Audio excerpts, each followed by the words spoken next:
Hello, everyone, and welcome back to another episode of Facecheck. We're halfway through the 2020 spring season, and we've got Cloud9 wrecking things, CLG getting wrecked, and Mark's ranking soup everywhere in the middle. Digon here with Dom and Loco. Guys, how you doing? Pretty good. Tired as always. Like Facecheck is like the only thing I wake up for.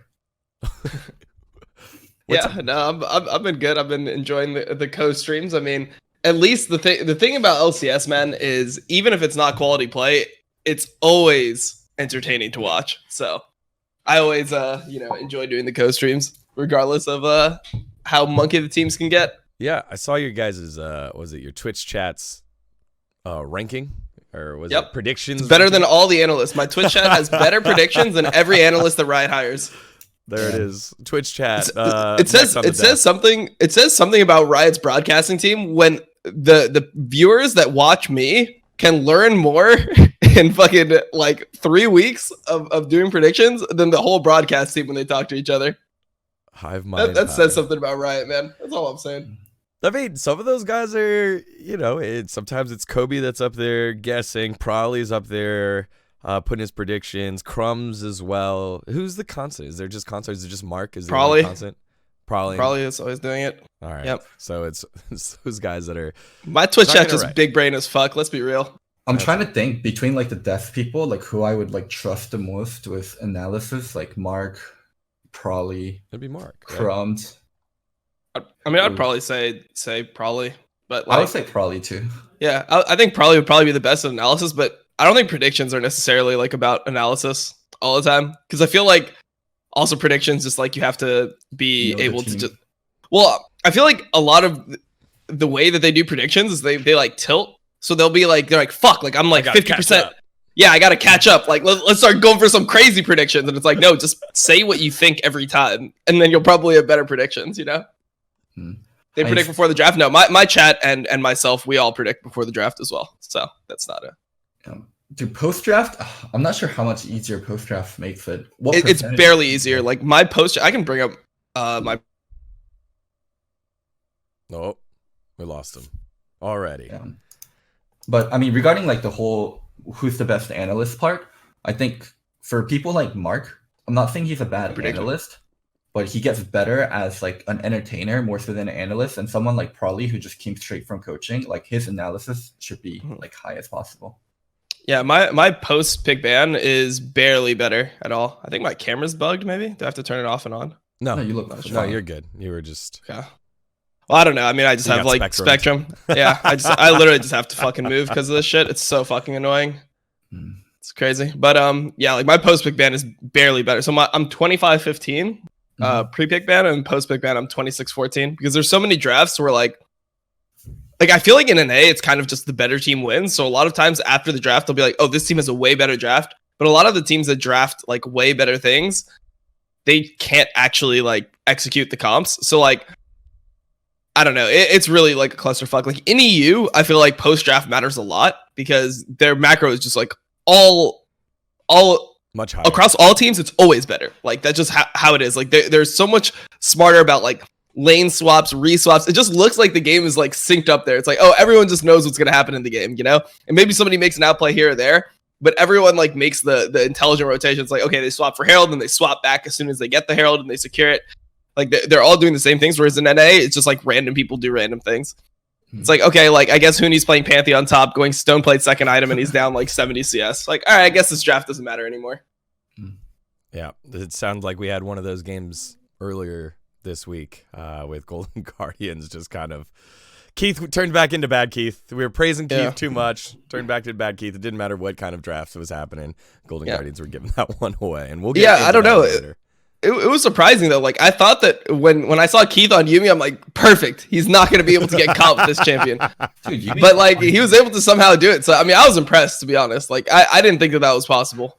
Yuumi has this e-girl champ image, but for someone to play Yuumi to like its full potential, I think it requires a lot of finesse and actually reading the situation and who you should be shielding and when to play like really defensive and when to just make sure you're on a melee carry and let the team win. And yeah, I just think Yuumi gets a bad rep as an EG champion, and she definitely isn't. All right. I think Yuumi is a fucking brain dead easy champion. I think it is the easiest champion in the entire game, and a challenger player can hit Diamond playing Ezreal with his hands and Yuumi with his feet. So, yeah. Keith must be worse than that. I mean, I just don't know. Like, you don't even have to move your own champion. Like, you every other champion has to do what Yuumi does, but then also like manage their own positioning, whereas Yuumi doesn't even have to do that. So I feel like Yuumi is just like the most brain dead easy champion that's ever been released. Yeah, I think different. Yuumi is definitely on the easier end of champions, but she gets this rep as like anyone can play her, and I see pro players struggle with Yuumi, and I see pro players not know when Yuumi is strong, not know like how to play with Yuumi.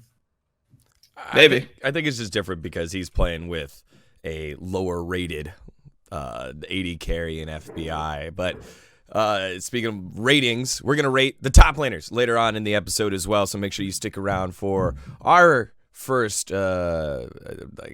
tier list of 2020, taking a look at the top laners. Hanser, he's pretty good on that Golden Guardians roster, and we'll run through all of them. But first, let's take a look at some news that came out, and of course, it always starts with Riot, and this one we're going to call Thank You, Mark Merrill, due to a lot of things happening over at Riot. A big one kicking off. It's the top of Reddit. You got to talk about it a little bit. It's new legal counsel takes over class action lawsuit against Riot Games. And so on Reddit, they kind of used some clickbaity titles where it's like Riot Games is accused of colluding with the lawyer that did the arbitration. So this goes back to when there were a bunch of female employees that felt discriminated against. They filed a class action lawsuit, which means all of those that felt discriminated against banded together to create one big lawsuit rather than a bunch of small ones. And this is part of Riot's forced arbitration, which is a policy where even if you feel wronged, Riot has the right to work together if you want to continue your employment. So Riot's the one that's like, hey, look, you're going to do this, or that's the end of your employment. And that's how they work together. So theoretically, the way it kind of works is you get presented multiple different lawyers and Riot gets to pick one. The issue is that they're saying the amount that this lawyer settled for could be almost 40 times the amount of what it should have been. And that's where the collusion comes in, and that's what the issue is. So I just kind of wanted to get your guys' thoughts on this to kick things off here. I can't wait to hear Dom. I mean, I was just surprised. I'm like, God damn, man, $400 million worth of sexual abuse in the workplace. Like, that's really where we're fucking, that's how much you guys were farting in faces and tapping ball sacks. Like, Jesus Christ, man. Like, I didn't even know that was possible. Like, these numbers are just insane to me. But I just think that it's so ironic, right? Like, because the famous thing that started my whole beef with Mark Merrill was as soon when he tweeted that never stop being a good person because of bad people, which I quoted yesterday.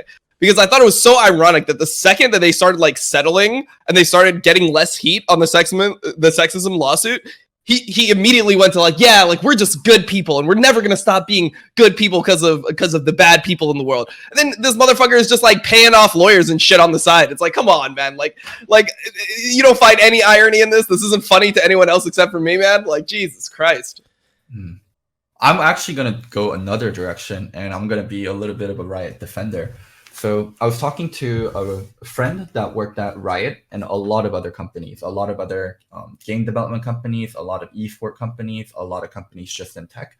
And he was talking about Riot culture versus other culture. Bro culture. Yeah, the Riot bro culture. And he was talking about how this kind of like thing going on regarding companies, especially small companies that get huge fast, is very common. And he didn't feel like working at Riot compared to the other places, that the Riot culture was much worse or even different. Like it was just something very norm regarding like tech and regarding like this kind of space. It must be okay then. Not saying it's okay, but he said one thing that Riot did is Riot's always about speaking up when there's something wrong, like speaking up to leadership. One of their core philosophy is disagree and commit. If you disagree with something that leadership is saying, like actively disagree with it and then commit to it still. So Riot developed this culture of like always speaking up and always saying when something is wrong. So they also, in a sense, like allowed this to happen, where cultures in other places might be similar. But one thing Riot differentiates with other devs and other companies is always speaking up. I just don't even believe that, because if you read like the reports from people that work there, if you read the Barry Hawkins article, etc., it's a bunch of people talking about how they're afraid to speak up because they felt that if they speak up, then they're just instantly just going to be not one of the boys. They're just instantly like out of that bro culture, and they're just one of the people that's like an outsider. So this whole like, oh, always speak up thing, like, sure, you can say that. You can obviously like put those things out there to make it seem like you have this great culture. But at the end of the day, if people know that what they speak out about is going to negatively impact their standing within like the company or their ability to like get promotions or like work their way up the ladder, they're not going to do it. So in my opinion, it's like a fairy tale thing. It's like, oh yeah, like speak up if you want to, but if you speak up about the wrong thing, we're going to fire you. So like you better fucking like keep your mouth shut. Like, I don't know. It just doesn't mean anything to me. Yeah, well, it's not a, it's definitely not a,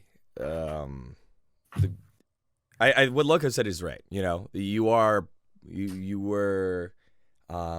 promoted to speak up and speak out when things weren't there, and empowered to.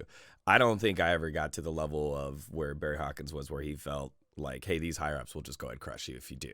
Right? I don't know that, but I do know that the culture of speaking up was a real thing, and there is merit to the fact that, hey, the squeaky wheel gets the oil. So those that speak up more are the ones that got more of the relief that they needed. Usually, from what I saw.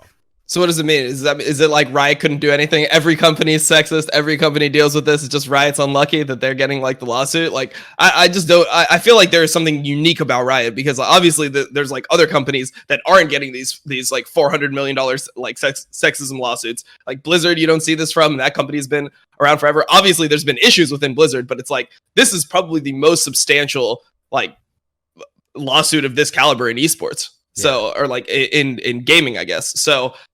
To me, it feels like there has to be something wrong. I mean, I definitely think there is something.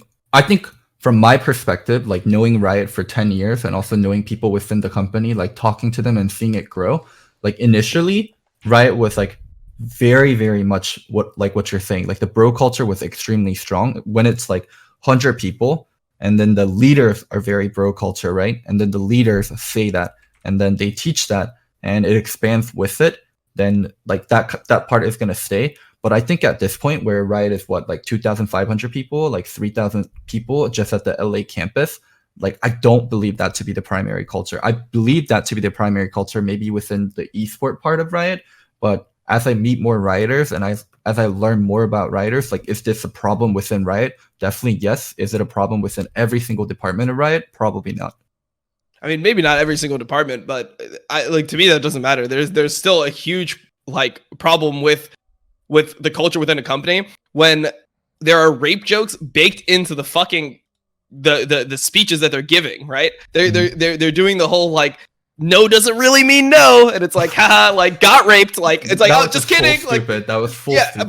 But then when you confront them on that, they're like I mean, I don't know if you're part of the team here, like what you're not down with the rape jokes like in a professional environment with like a bunch of women that might have had to deal with this in their life. Like to me it's just ridiculous. That's like Brandon Beck and Mark Merrill like being college dudes that suddenly got turned into CEO and not realizing like saying stuff like that is not okay. Like we get it, like you made Riot Games, like you made League of Legends, like that gives you guys, that goes to their head. Like if you make the most popular game in the world, that's going to go to their head, and it went to their head. And they thought they could say shit like that and get away with it because their company. That was just, I mean, straight dumb. Well, those things are independent though. Like being really, really good at creating a game and like marketing and being like great businessmen, that is a completely independent thing than like having a solid work environment and being good leaders and knowing how to make everyone feel comfortable and able to like succeed in the workplace. Yeah. Like I think that those things are completely independent. So the fact that they're like, oh, well, since I'm really successful, like as a businessman, I must know like everything about business. Like, okay, maybe you're smart on that end. Like you need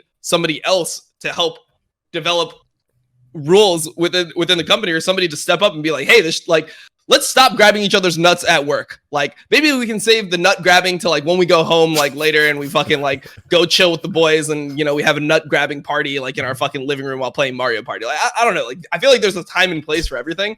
And Riot is just like the type of company where like they're just trying to take the easy way out. That's how I see this whole situation. It's like, oh, you had this lawsuit, and instead of like dealing with it and actually trying to address the problem, they're trying to just sweep it under the rug as fast as possible. Like, can we pay the fucking lawyers to like get this shit like done quickly? Like they're like, fuck, man, this looks really bad for us. Let's just take the easy way out. Where it's like, dude, the real problem is what's going on within the company. Like, yeah, you can make the public perception go away, but if you don't change what's actually happening, then it's gonna just keep on getting worse and worse over time, or it'll just keep on coming up. It'll be another thing where another group of people feel like they've been oppressed, or they feel like they're just not able to succeed normally as well. So to me, this is just like, yeah, you're trying to fast track it. You're not trying to be a fucking good person and like you're not just being great people. You're literally just trying to take the easy way out. That's just how I see it. At that part, I will agree on. Like, at that point where you fucked up that badly, it's probably better not to double down and actually start fixing the problem. And if they actually are colluding with the lawyers just to make sure they can get a smaller settlement, and then now this is coming out, like, that is not fixing the problem. That's just doubling down on your mistake and trying to make it go away. Right. So just to clarify, it's allegations, obviously, right? Like, yeah. It's allegations, but more importantly, the way that it was defended and kind of broken down is that it's Riot's choice under the arbitration that they are presented multiple lawyers, and it's up to them which one they pick. So, like, of course you're going to pick the one that isn't going to like wreck you the hardest. Like, why wouldn't you take that advantage that you're given legally? The issue is just like, maybe this lawyer was really bad, and how do you prove that this lawyer is really bad compared to some of these other lawyers, as well as the fact that the lawyers that a couple of these women that have stepped up have hired are like high profile guys. Like, everyone knows the Harvey Weinstein case that actually just got finished yesterday or 2 days ago. That's one of the lawyers that are coming in. So like, this is kind of a big deal, and you wonder if like, hey, does this person know this landscape well enough? Like, Riot's, again, as a overall entity, some bad eggs. Seems like he'd be a good fit with the bro culture, to be honest. Harvey Weinstein at Riot, like maybe like I don't know. It looks like he's gonna be having problems finding a job, so you know, like they got to see what they can do. Well, we'll see how this plays out over time. Again, all these things are alleged, and it's not the greatest look for Riot. And as Dom actually said, one of the bigger, if not the biggest case that we've seen in esports and gaming for a company. So that is topic number one for Riot. Topic number two for Riot is the outbreak of the coronavirus and how that's impacted the league so far. So LPL still has not started past week one. I think they did week one and then had to stop. They're currently scheduled to resume in April, which is a long ways away, as well as the LCK. Earlier this week, Castermina was sick and had to go to the hospital for a little bit, worried that she had coronavirus. She just had a fever. She got checked out. There was the period of waiting afterwards. And so with that, the media room over in the LCK has shut down so that there's no spreading of the coronavirus either. How is this impacting these leagues, and how do you think that, Riot esports should proceed forward with something like this that is almost like a global crisis? I mean, first up, Korea and China is going to be stunted. If you're not playing official matches on stage, you really don't get better. Like, we can scrim, but scrim is honestly so meaningless compared to on-stage matches. So I think LPL and Korea is going to be stunted, no doubt about it. I think what it's actually affecting is the MSI and Worlds. Whoever wins MSI and Worlds this year is always going to have an asterisk, because LPL has proven themselves to be the strongest region for 2 years in a row. And for them to not get like a real full year of practice and real full year of actually like playing, I think is making it really shitty for whoever's going to win MSI and whoever's going to win Worlds. Yeah, no, I definitely agree. That's probably the, like, in terms of competition, the worst thing that could have happened to China and Korea, like just them not being able to play against each other like on stage, because yeah, I mean, it's pretty much what you said. When you play on stage, like your mistakes are so much more obvious, and also stage games are just way more serious. Like, you can say whatever, you can tell all your players to try as hard as possible in scrims, you'll still never get the same result. Like, there's something different when like there's like a crowd there, when the pressure's on, when there's hundreds of thousands of people that are watching. That really shows, like, that breaks you down, and because there's so much extra stuff, it like you're really just down to like what type of players you are, what type of team you are, like at your core, which is why you see so many teams like talk about, oh, we have insane scrim records, but on stage we just can't pull it together. So yeah, I mean, I think that this is like it's pretty unfair, I guess, for them going into this competition. Like even if let's say like a European team wins Worlds this year, like this will always just be an asterisk next to this whole year of competition. Like, okay, maybe the West improved, but more likely like the East was just not able to actually like have a fair shot at it. Yeah. It's unfair for the European team that wins it too. Like if like let's say G2 wins this year, and they even if they beat a Chinese team in finals, it's always going to be viewed as, was G2 still the best team considering like what happened in China, what happened in Korea, and like I think that's something that's always going to get brought up. Yeah. But what we're hearing is that this is the West's best chance of winning finally. It is. It definitely is one of the best chances we'll ever get. I mean, I wonder what they're going to do, because isn't World supposed to be in China this year? Yeah. So that was topic number 3 that I wanted to get to. Yeah. The logistics of everything now. World's in China. MSI hasn't been announced yet where it's going to be. You know, we Mark Z and over at Hotline League, Travis, sorry, over at Hotline League. Who? Yeah. Oh, Travis. Okay. We're talking a little bit about the location. Crumbs was sharing it as well. Not in Europe, not in China, did they say, or Asia? He might have said Asia, overall Asia. That doesn't leave very many places left, especially major regions. So that leaves NA or somewhere in South America, which they did have it over in Brazil. I think that was a very great event. MSI in Brazil executed, ran. But I think it's pretty obvious. So it's not Brazil. It's not going to be Vietnam. So it's going to be one of those minor regions. I don't think it's going to be OATH. So I thought people thought it was going to be in Korea or something. Isn't that what no. Wasn't there a big story about it being in Dubai, like how they opened up Dubai servers or Middle Eastern servers, and also changing the schedule a little for Ramadan so it doesn't overlap with MSI? I remember. Oh, they're changing the Ramadan schedule? No. Oh, okay. I was like, God damn, Riot's going off. Yeah. No, I'm just joking. Yeah. I thought that was like the story at the beginning of the year, and that made so much sense. And that still makes a lot of sense to me because, yeah, we already did Brazil. We already did Vietnam. We have Worlds in Asia this year, so it's probably not going to be in Asia. Doesn't make really a lot of sense to hold MSI in Europe. Maybe Europe's still a thing, but yeah, I think it's going to be like Middle East highest chance, and then maybe Europe. Damn, I'd be surprised. I mean, we haven't had a big league event in the Middle East so far, but yeah. I mean, I don't know. I think that in general, like I don't know. It's obviously really difficult once you've already had events and everything like that. But like with this coronavirus outbreak, if it's still bad in China, like I don't know if that seems like a good idea. Like I don't for me personally, like I wouldn't want to travel to like China right now if I had to Korea. I'm not going to Korea anymore. So we were going to go to Korea. Me, Mo, and Sanchovis were going to go to Korea next month, and we're just delaying our trip because Korea is obviously having like it's a second biggest corona outbreak. Yeah, so it's starting to have there was like that cult or whatever. There was like a cult that had an outpost in Wuhan. Yeah. So there was you know about this? How do I know about? Because I've been trying to not get the coronavirus when I'm going to fucking Europe. What do you mean? How do I know about this? Yeah, like, look at his eyes, man. The immune system's already failing. He doesn't need to go over there. Yeah, exactly, man. Like it's rough for me. I know that I would be the one unlucky. Like, if you've seen my solo queue games, you know that I'd be the one guy that just gets corona like randomly. Didn't you? Like, I would just get the random coronavirus. It's like, oh, we didn't know that it could be transferred through League of Legends gameplay. Like, didn't you? Yeah, like, I'll be the first person. Last time you went to Korea, like, yeah, the time you went with OGN, like, your Yep. When I was in OGN, I had to go to the hospital like 4 or 5 times, and I was there for a month.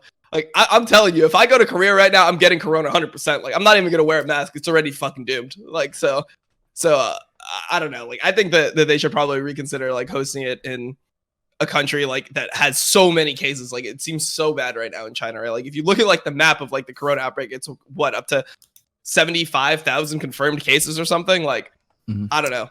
Seems pretty rough. Another big thing is like for GDC and like other really big events where you have like Asian developers coming in, they're canceling those also from like the Asia side. Like, they're like, I don't think it's best if we go, like, because of the coronavirus. So like if we're doing MSI, like potentially we're bringing over like what 10-20 people from China, 10-20 people from Korea per team. So that's also kind of iffy too. So yeah, I'm not even sure what MSI looks like, right? Right. Like let's say MSI gets hosted. Like, do we even want Korean teams and Chinese teams to I could see teams just not going. I mean, MSI doesn't really mean anything anyway for most teams. So like I could see teams just being like, yeah, well, let's just not die. How about that? Like that sounds like a better option. I don't know. I think that in general, it seems like they need to just really like just lock down another venue. Like even if it's something small, if they still want to have the competition, like even having it in like LA or something, just having it at a Riot studio that you already have, having it at the Berlin studios. Obviously, it's not as hype or whatever, but at least you still get the competition. And obviously, like you're not gonna have the huge celebration that MSI normally is, but I think that it'll just be like better overall. Or like for Worlds, I would think the same thing would apply. Yeah, but that goes against the premise of a global event of MSI, what they've invested to build it into. It's supposed to be a spectacle. It's supposed to be bringing people together, and the fans of that city show up. I feel like bringing people together in China right now is the last thing that you want. But it's not in China. It's not in China. So I think you've got two issues. Where's the event going to be? Oh, yeah. Where's the event going to be? And then those teams that are in areas that are affected, how do you treat them? How do you have them still participate? Do you even have the event? I think there's just a lot that still needs to be untangled from Riot for both MSI and for Worlds. For the people that are like uninformed, why Corona is so dangerous and why coronavirus is talked about so much is coronavirus can live on its own without a host for up to 15 days, and also even if you don't have symptoms, you can have coronavirus and it shows up later. There's just so much dangerous parts about coronavirus, and that's why it's causing a lot of like nervousness, a lot of like paranoia, and that's why like anyone coming in from China instantly gets marked. Anyone from like Korea instantly gets marked. So yeah, like just a lot. Actually, no. So chat, thanks for correcting me. It's 3 days it can live and 15 days without symptoms. Okay. But anyways, like that's why there's a lot of paranoia around coronavirus. Can we just globally agree to just not eat weird shit anymore? Like we don't need to be eating bats and shit. We don't need some bat stew. Like I saw that shit. It looks disgusting. Like the petrified bat on the side is garnish. I'm just not down with it. It's like it's just unnecessary at this point. So, let's just stick to like cows, some chickens, things like that. Like if it looks like it's not, if it looks scary and it looks like it's not meant to be eaten, just don't eat it. Yeah. Thank you for that assessment there, Dr. Doko. One of the other things is there isn't a vaccine yet. It'll take somewhere between, I think it was like 4 to 6 months to cultivate a vaccine. You're making things, trying to find the strand to fix it, but that process just takes time, and that's why it's quite the frustrating and scary case right now for Corona. So we talked a little bit about MSI Worlds. What do you do about it? Obviously, currently in China, these things normally take anywhere between I think 10 to 18 months to get the visas, to get the scheduling down for the venues. Like, how do you guys go about fixing this? I don't know. So from a logistics standpoint. Yeah. From what I heard, Korea used to have this virus called MERS, MERS, and then it got solved around, I heard, 9 months timeline. So according to that timeline, we still have a shot at there being 0 cases by the time Worlds comes around. So like that's the best case scenario, right? Like Corona gets solved by that timeline and we just have Worlds as normal. But if we don't, then we host Worlds somewhere else. I know it's incredibly, like I know for Worlds to get hosted, from what I heard, like you have to plan 2 years in ahead, and Riot planned 2 years in ahead to have Worlds in China, and for them to like redo all this planning and host it somewhere else is, yeah, I'm not sure how that's gonna work. Anything, Dom?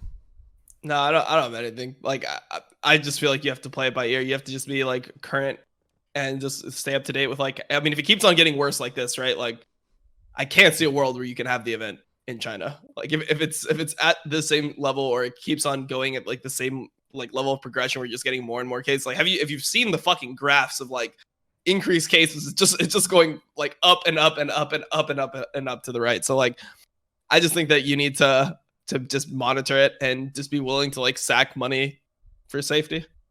All right. Well, I think this is a really interesting case in terms of esports or just entertainment in general of, hey, look, there is a world crisis going on. How does this affect, and how do you weigh the safety, the health compared to the logistics and all that good stuff? So we'll keep an eye on it, but I just wanted to bring it to light, especially since it affected one of the Riot LCK casters. All right, so we went into all the heavy stuff. Riot having one heck of a week. Let's get ourselves into the fun stuff. We're talking LCS because we're halfway done. Week 5 now in the books. Cloud9 dumping everybody, and everyone else just doesn't want to differentiate between who's in third and who's in, I think it's sixth. Six is what everyone is kind of clustered in right now. I'll pull up the scoreboard for us here. Guys, 5 weeks through, what are your biggest surprises? Biggest surprises? I mean, TL being bad has to be the biggest surprise, right? I thought they'd be worse. I thought they would have championship fatigue. I thought they would be missing Brock or Xmithy a lot, but I didn't think they'd be this bad. Yeah, I'd say TL being bad is a pretty big surprise. I'd say that FlyQuest like actually being pretty good is like a pretty big surprise to me. I figured that they would still be like a middle to lower, like, yeah, like I thought they would be like a 6th to 8th place team. Mm-hmm. Because obviously they were pretty much last place with, I think they were 9th place last split with 3/5 of the roster. Yep. So adding Power of Evil and Ignar actually has made them so much better. It seems like they still actually have synergy. Like there's a lot of plays that Power of Evil and Ignar just make around mid lane. And it's obvious that because those guys like each other and respect each other so much, they're more willing to like play around each other. I think it's also good having the like, you know, the positive memories. It's like, yeah, damn, last time I played with you was like the highlight of both of our careers, and we've never been as good apart as we were when we were together. So, you know, it's like a breakup, like, and then coming back together. It's like, yeah, no, we were just right for each other the whole time. So I think they're still like in a, you know, extended honeymoon phase. Yeah, I mean, we can get into FlyQuest a little bit more. So I'm actually pretty good friends with both the FlyQuest coaches, David and Curry, and they were able to tell me a little bit about why they're doing so well. They have a really, really good read on the meta, and I think overall their champions, that Power of Evil and Ignar, the 2-star players you were pointing out, are going so well with it. Like the melee supports that need to engage these control mages like Ori and Victor, and the team fighters like Quirky, Power of Evil is really good on. And also, one thing that they do so much better than the other teams are they identify the OP picks, and they know what they're going to pick into it, and they know how to trade a lot better than the other teams. Where other teams, I feel like they give up certain picks and they have no idea what to do with it. FlyQuest never does that. Like they know exactly which picks they can give up and which ones they can't. And for the ones they can give up, they're very practiced on how they want to play versus it. Yeah, I mean, I think that's part of it. To me, though, it seems like other teams are just really bad at drafting compared to them, or they just can't play everything. Maybe FlyQuest just has the capability to play champions that other teams don't, because when you go through a FlyQuest draft, right, like it's obvious what they're going to pick on every single pick, pretty much, right? Like they'll pick like it's like set first, and then like if Zyrakon's up, they'll take the Zyrakon. Like they'll take whatever control mid laner is up, whether it be Zoe or Orianna for Power of Evil or Corki or whatever. They're going to take like a control stable mid laner, and then they're going to get like a counter pick jungle most of the game. So what I see their drafts, like it seems like you can predict every single pick that they have. But the other teams just don't understand like what's strong right now. Like they're just trading in such weird ways. Like they don't understand like basic, like for example, if the other team first picks Ornn, right? Mm-hmm. Unless you're super worried about an Ornn mid, you can just take like you can take Aatrox Xayah and then not give over Zyrakon and Ornn to the enemy team and give them such insane scaling. But it seems like all these teams that they play against are just so willing to give up everything. And then, you know, other teams will be prioritizing Sejuani with Trundle up, and FlyQuest has played that like 2 times in a row. Mm-hmm. And they just win both games easily. It's like, okay, that's always been the counter. Like if you're gonna pick Sejuani after the second phase of bans, like your second phase of bans should include the Trundle, which is going to counter the Sejuani that you're gonna pick. So like when I see their drafts, I feel like they're good at drafting, but I also feel like other teams are really poor at drafting right now. Like it could just be that players are just bad at playing a lot of the OP picks. Like maybe some teams just don't have the capability to play like Ornn well, or some teams just might not be able to like play the set as well as other teams. Maybe their Zyra Khan just doesn't end up getting like any lead in lane or anything like that. But it seems like you always see FlyQuest get what they want.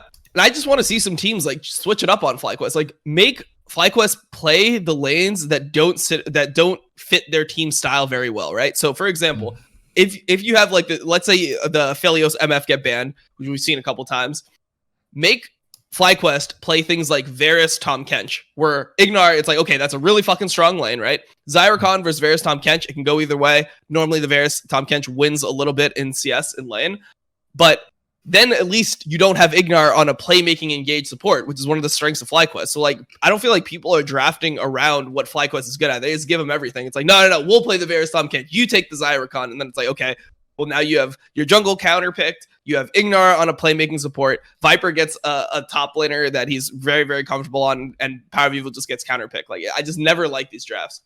Yeah. And the other thing is, I think FlyQuest is just more on the same page than every other team from what I've seen. When you mentioned like the Ornn thing, right?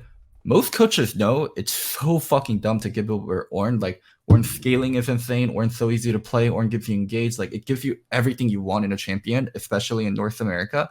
But there's players out there that are always picking these matchups where they win early, but they're gonna get outscaled massively. Like I think the most obvious one is Aatrox. Yeah. So yeah, just players say we can handle this, and the coaches don't want to overrule the players. The coaches need to have that leadership and be like, no, we're never giving over Ornn. Ornn is being first picked or banned. That is the only thing that's happening. Which will happen. They're not doing it. It'll happen next patch, right? Like this is 10.3. This is before these. Like one thing that I just like a side tangent here. One thing that I hate about Riot's balance team is they always do the same mistake. Well, they'll buff champions like in a role, right? So they'll like obviously Ornn received buffs a while ago, but Ornn's been good for a while. So they'll buff Ornn, they'll buff Sejuani, etc., because they want to see these champions in the meta. They just like value these champions to be playable. And then as soon as they buff the champions, then they just start buffing the items that the champions use. And then they just become like giga OP. It's like, think about how much Sejuani we're going to have to fucking sit through next patch. Like we're already seeing Sejuani a fuck ton. Sejuani a fuck ton. And this is before the Cinder Hulk Immolate buffs. This is not 10.4 yet. So Ornn is just going to be better. Sejuani's going to be better. It's like we're back in tank meta, and for what reason? It's like if you're going to buff, like if you want Sejuani to be meta and you just buff Sejuani, then it's going to be meta, right? Like so it's already meta. And then it's like, so if you're going to do that, then you don't need to also buff all the items and like indirectly buff the champion as well. Like the concept of indirect buffing should be super obvious to them at this point, but it just seems like they're just completely lost, and they've made the same mistake hundreds and hundreds of times. Dom, how many years of game design do you have? I don't know. Probably not as many years as their 200 years of game design. Why are you even opening your mouth? I mean, I have 200 years of never mind. I was gonna make a sexual harassment joke, but you know, I don't even want to put myself in that. You have $400 million worth of sexual harassment joke. If not, those are rookie numbers. You got to get them way up here, man. Yeah, I don't. I mean, it's just. It's such a dumb I hate that fucking argument so much. The 200 years, like, because obviously it's a meme. Like I know you're memeing about it, but just the premise of it is like, dude, if you have like 9 women can produce a baby in a month if they try hard enough. Yeah, I mean, sure, but like, yeah, it's that exact concept where it's like 200 years. Like if you have a bunch of people that have only have 1 year of experience, that doesn't mean that they're gonna be better at something. Like if there's one person that had been there for 200 years himself, like that motherfucker would know a lot about balance. He'd know more than those 200 people that all have 1 year for sure. Yeah, look, I don't think there's going to be a better analogy than that ever coming from you. 9 women, 1 baby, 1 month. All right, thanks. Yeah. We've talked a lot here about FlyQuest on their meta. Can we dive into some of these guys here? Like Power of Evil is your player of the week, your MasterCard player of the week. He did a bang-up job last week to get himself in there and really lead FlyQuest to victory. A couple solo kills. Santorin always on the top end of the junglers quietly. You know, a lot of other junglers do flashy plays. They push forward, but you know, Santorin's always doing well. And then he's Xmithie Jr. He's always been Xmithie Jr. I feel like he's different than Xmithie because he's just cleaner mechanically than Xmithie is the thing. Yeah, but I think he does the leadership aspect and feeling out the teammate aspects worse than Xmithie, but I think he knows his role extremely well in teamfights and he plays well for the lanes. I think those 2 aspects really make him similar to Xmithie. Well, yeah, I mean, I guess in those fronts, I've always viewed him as more of like a mechanically like capable jungler, whereas Xmithie to me has like always been only that. Like when I see somebody that's like Xmithie, you know, I'm thinking of No mechanic, I'm thinking of Meteos, right? Like that would be like Xmithie light to me. Like I'm like Meteos is like just he does what Xmithie does, but worse. That's kind of how I view him. Whereas like Santorin, I kind of view as like a poor man's Yankos or something. Like that's how I view him more. Yeah, like where it's like you have good mechanics and you like know how to play the game, but you're just not as good as Yankos. The most played champion for Santorin this season, Lee Sin. 4 games of Lee Sin, 2 games of Rek'Sai, and then as Dom pointed out, those back-to-back Trundle games against Sejuani. Whereas KDA is 10.5. But Santorin, again, last year, we talked about him as one of the best junglers, MVP candidate, was carrying FlyQuest on his back in the spring season, and all of a sudden just like a fall off in the summer season. I think he's integral to it. And I wanted to talk a little bit more about Power of Evil, the MasterCard Player of the Week. We'll pop that one up there. What's been the key to his success other than reuniting with Ignar? That's actually one of the key to their success. Internally, they talk about that too, like Ignar and Power of Evil, like working really well together. Dom talked about them doing good stuff in mid lane together, but also in side lane situations, Ignar and Power of Evil work really well with each other to make sure like they can actually get the lead in side lane, like collapsing properly. So yeah, I think that is actually the biggest point, Power of Evil and Ignar playing together and like bringing out the best in each other.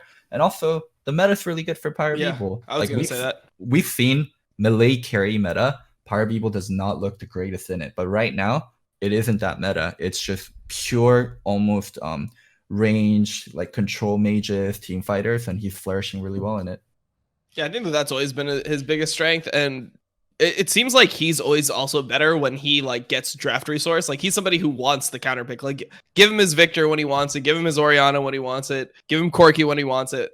Like that's always when like he's somebody that needs to be like the star of the team, or he like needs to be able to get these like good control mage matchups. I mean, obviously like historically like, he pulled out the Ziggs a couple times, didn't go well, but you know, he pulled out the Ziggs. I think last year at points. It's just those are the champions that he's good at. So I feel like they just need to like stick to the style, and even if melee carries get buffed to the point, like they should just like stick to having this team identity, I think, and like be willing to ban it and be willing to like ban like Akali if it comes back into the meta, if it becomes super OP or something like that, and just give him like matchups that he's comfortable on, because he's the type of player where if he is supposed to just like play things that he doesn't want to play, he'll always look worse than if he's just playing like he gets his pick every single time. All right, well, FlyQuest, again, sitting at second place, having one heck of a season. And I think they're having the season that this next team we thought would have that type of season. And that's our little evil achievers, evil geniuses, currently sitting at 4-6. They go 1-1 this week. But kind of looking like, hey, look, this was a new team put together. You had Cloud9 Light, you insert Jizuke, you pick up Bang, who's looking very good at the AD carry role, and they're in the mix. And I wanted to take a look at this team just because we thought they would be FlyQuest. You could kind of put it together. Where are their strengths and where are they faltering? And I think we know where we're going to start where they're faltering with. Dom, go ahead. I mean, obviously, like, Kumo is the weakest player on this team. Like, that's just a definite, right? Like, he's not supposed to be a good player on this team. It's like you've literally invested in getting everyone else, right? Like, you have essentially 3 imports because Svenskeren is now, he's resident, right? So yep. You essentially have 3 imports, and like Kumo's just supposed to be there, exist, like play like just stable laners, like give him the Aatrox, give him the Renekton when he wants it, play Orin, play Set, try not to get solo killed by an Orin at level 7 with Set next time. Like, just give him just give him stable picks and don't play towards topside. And then they like Jizuke just needs to be like Niski from last year with Svenskeren, where they just play through mid, and Jizuke is the type of player where he's kind of similar to Niski, where he always wants to make plays, it feels like. He's not the type of player where you're just going to put him in a lane. He's like the opposite of Power of Evil, I would say, where you want to put Power of Evil in a lane and you're like, all right, Power of Evil's farming, he's 50-50 in the lane, great, that's awesome for us. Like, he's going to outperform in team fights. Jizuke is the type of player where you want to play through him, you want to get him to silence, you want to get him an advantage and like let him outplay people. So I think that this team actually has been doing all right recently. Like, I would go as far to say that they are probably, in my mind, a playoff team. So like if I were to predict playoffs right now, like I would have EG, TL, Dignitas, like the bottom 3 teams that squeak in, FlyQuest, TSM, C9. Like that's the teams I think are gonna make it. Like they're more convincing to me than 100 Thieves. They're more convincing to me than Golden Guardians. They're more convincing to me than like CLG obviously and Immortals, for example. Like everyone was high on Immortals. I've been saying they're a fake good team for a while, and I think that we're gonna keep on seeing that team just flounder as time goes on. So I'm actually confident in this team because they have like some of the core components of what I think makes a strong team. They're gonna be hit or miss because they don't have like the best players in every role, but they have like a mid laner that can take over games. They have a strong, solid late game AD carry. They have a jungler that, when he's playing well, is like one of the better early game junglers in the league. As long as Kumo doesn't just like int his fucking face off, they should be okay. Damn, it's time for me to be a hater. Oof. Yeah. So I think I didn't have the best read on some of the teams. Like CLG is probably my most notorious one. And that's that's not your fault. That's everyone got fooled. The only reason why Dom has lost 15 games is because the first 5 games he kept picking CLG to turn around the corner. So the one I thought I was really accurate on is actually EG. I thought Kuma wouldn't be that great. I thought Bang and Zeyzal would have laning issues, and I think those are really, really clear. I think they have pretty weak early game. I think Bang and Zeyzal have laning issues. I don't think Kumo is a very strong player in lane, and they're getting by Zizuke and Sven Skarens 2v2 a lot. I think one thing I said was this team will make or break depending on how good Zizuke is, and Zizuke is legit. Zizuke has been good. He's been someone you can play through. Like Dom said, like when you give him something like a LeBlanc and he actually gets ahead, he makes the plays required. He takes the lead and he makes sure you are doing something in mid game. He is like the breaking point for EG a lot of times. And I think as teams figure that out and as teams realize, hey, EG is so much about mid and jungle, they'll get a better and better read and they'll be able to beat him through it. They really don't do anything in the early game for the side lanes. And then the other thing about EG I wanted to talk about is their point of view on the game being very Korean and very, we want to draft priority comps. We want to draft execution heavy comps. It's okay if you get outscaled. We'll take the onus and us having the lead and us doing something with it. I'm not sure how well that's going to work out in NA, like as time goes on and as it gets into playoffs. Why do you feel like they're always like picking to get outscaled? Like it felt like their game versus TL, they just like outscaled the shit out of TL. That was like the Sejuani Braum Orin game. The next game, like they had like the Ezreal. I feel like they're just the type of team where they don't have the capability to play every lane that other teams can. Like that to me is like the issue. It's like I haven't seen, like when you look at C9's bot lane, right? You look at somebody like Sven, and it's like there's Tom Kench, he looks good. Put him on fucking like Senna, he looks good. Put him on Aphelios, he looks good. Like he's good in all these different lanes where Bang is like not the same player. He looks like when he was playing Senna earlier, it looked just like mediocre to me. Seems like they're crutching hard on Ezreal because you can just like farm the lane with Ezreal and just like you end up being strong regardless. I just think that they're not like a very versatile team in terms of like their picks for bot lane. Top lane, like obviously super restricted by champion pool, but that shouldn't matter too much in this meta. Like I feel like top lane is some people like Whippo, some people like Broken Blade will be able to just pick everything up there, but I don't think that's required. Like as long as you can play like a solid GP, you can play a solid Aatrox, you can play a solid Ornn, you can play a solid Set.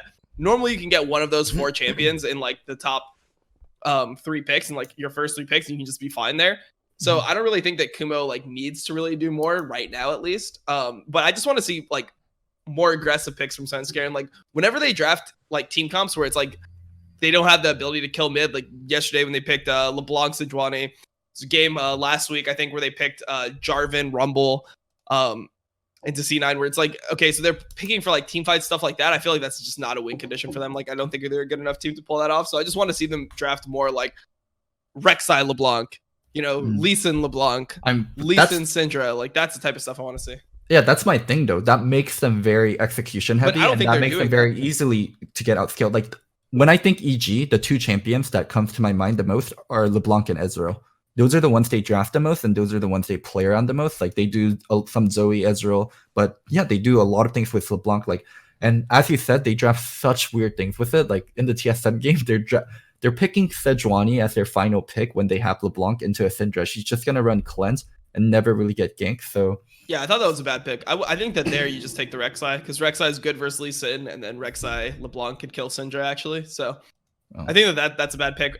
I think that the the LeBlanc is fine. I see a lot of teams picking it around the world. It doesn't seem like it's that big of an issue when it comes to scaling. It's mainly just like, yeah, it sets up ganks really well, and it's pretty fine in every matchup. Like teams are willing to blind pick it, etc. So I'm okay with the LeBlanc picks. I just want them to like commit more on the early game instead of like doing these, like obviously the Orange Sejuani Braum game. Like if there's a game where a team drafts as poorly as TL and you get free scaling, take it. But I think that this team like will do so much better when Svenskeren and Jizuke are able to actually like kill mid easily. Like when that is just something that the enemy team has to watch out for, feels like they're always doing well in the games. I think that should be the team's identity, and their identity later on should be 1-3-1. That's where Bang is the most comfortable, and that's where Jizuke is going to be the most comfortable. And hopefully Svenskeren and Zeyzal picked up some things from being in C9 for like 2 to 3 years, and they actually know how to play 1-3-1. Mm-hmm. Yeah. Are we on possible solo watch? Colin Ernest always makes an entry in every episode of Facecheck, and we'll get to CLG in a little bit. But Kumo, North American import, struggling here, as you said, solo kill in that game against TSM on yesterday. When Jizuke got a solo kill on Bjergsen, like it's just like, hey, look. That doesn't normally happen if you're not like inting in the top lane. Maybe we have an opportunity to do exactly what you said, Dom, where we can start pressuring the mid lane. That's a solo kill that doesn't matter at all to me. Yeah, it ended up not mattering. I mean, it's just like it's like a level 15 solo kill in the side lane where it's like okay, well, you're still like, yeah, the game's still probably over. Like Bjergsen had control of that entire lane the entire time, so that's like why I think that he can make those plays consistently, right?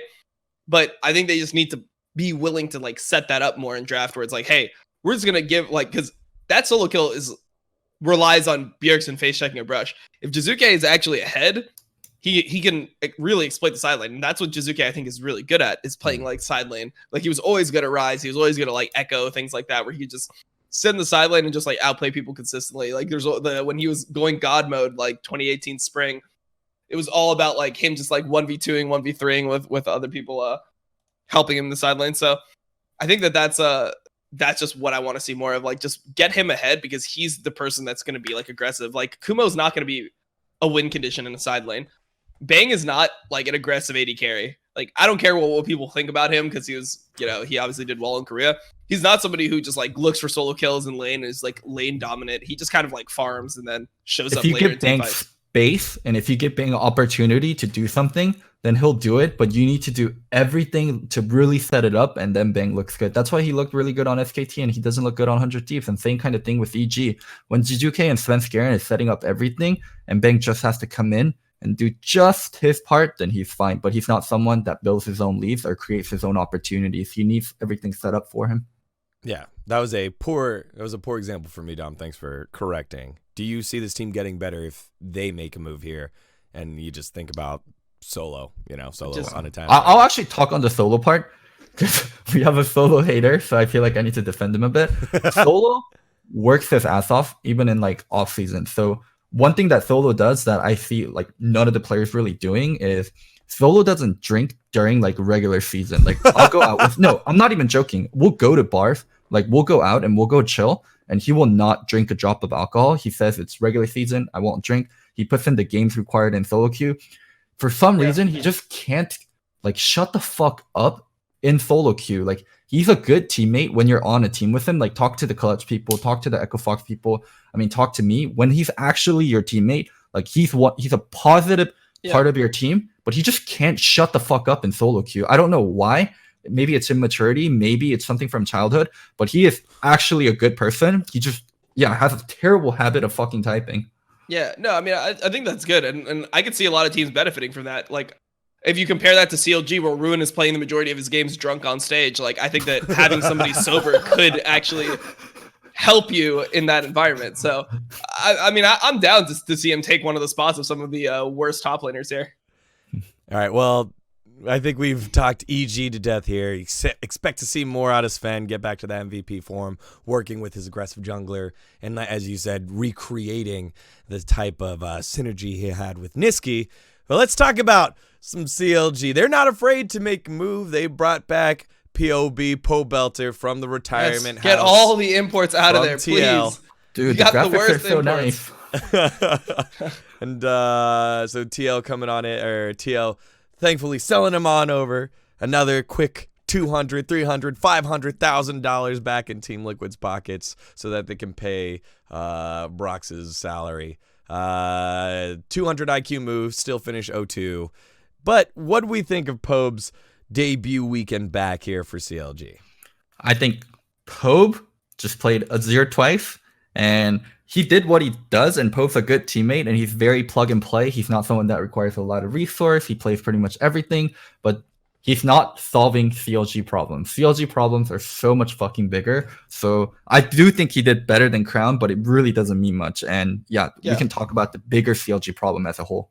I mean, I think that he played pretty well. If they played with him the way that he played this week, if they played with him last week, where Crowd was just running it down and Wiggly was actually playing well for 2 games, they would have got some wins. They would have got like 2 wins last week. So it makes me like a little bit more hopeful. Like maybe they'll get another win or 2 throughout the season. You know, like they could probably get a game in the back half. But overall, I mean, yeah, like CLG, they just need to fix the whole top lane situation. Like I think that they actually, when you consider the fact that you have 2 import solo lanes, right? Or they had 2 import solo lanes, and those 2 players were potentially the worst 2 players in the league, respectively, for their positions, right? Yeah. Like, I don't know your fucking tier list that we're gonna get into. Kumo, if you guys don't have Ruin last, like I don't know what the fuck to tell you. Like even Kumo smashed that dude in lane by 50 CS. So this dude fucking sucks. Like I don't know who was worse, Darshan last year in spring or Ruin this year in fucking spring. Like they're both fucking inting their faces off every single fucking game. So for me, man, it's just like whatever. Like you've got defective imports. Like maybe you could get let's see what a bot lane, an import bot lane could do for you. Maybe you go the route where you take solo on your team and then next split bring in Phoenix and Ole and see what they can do. They look pretty good in Academy. Maybe they can actually smurf it in LCS. Who knows?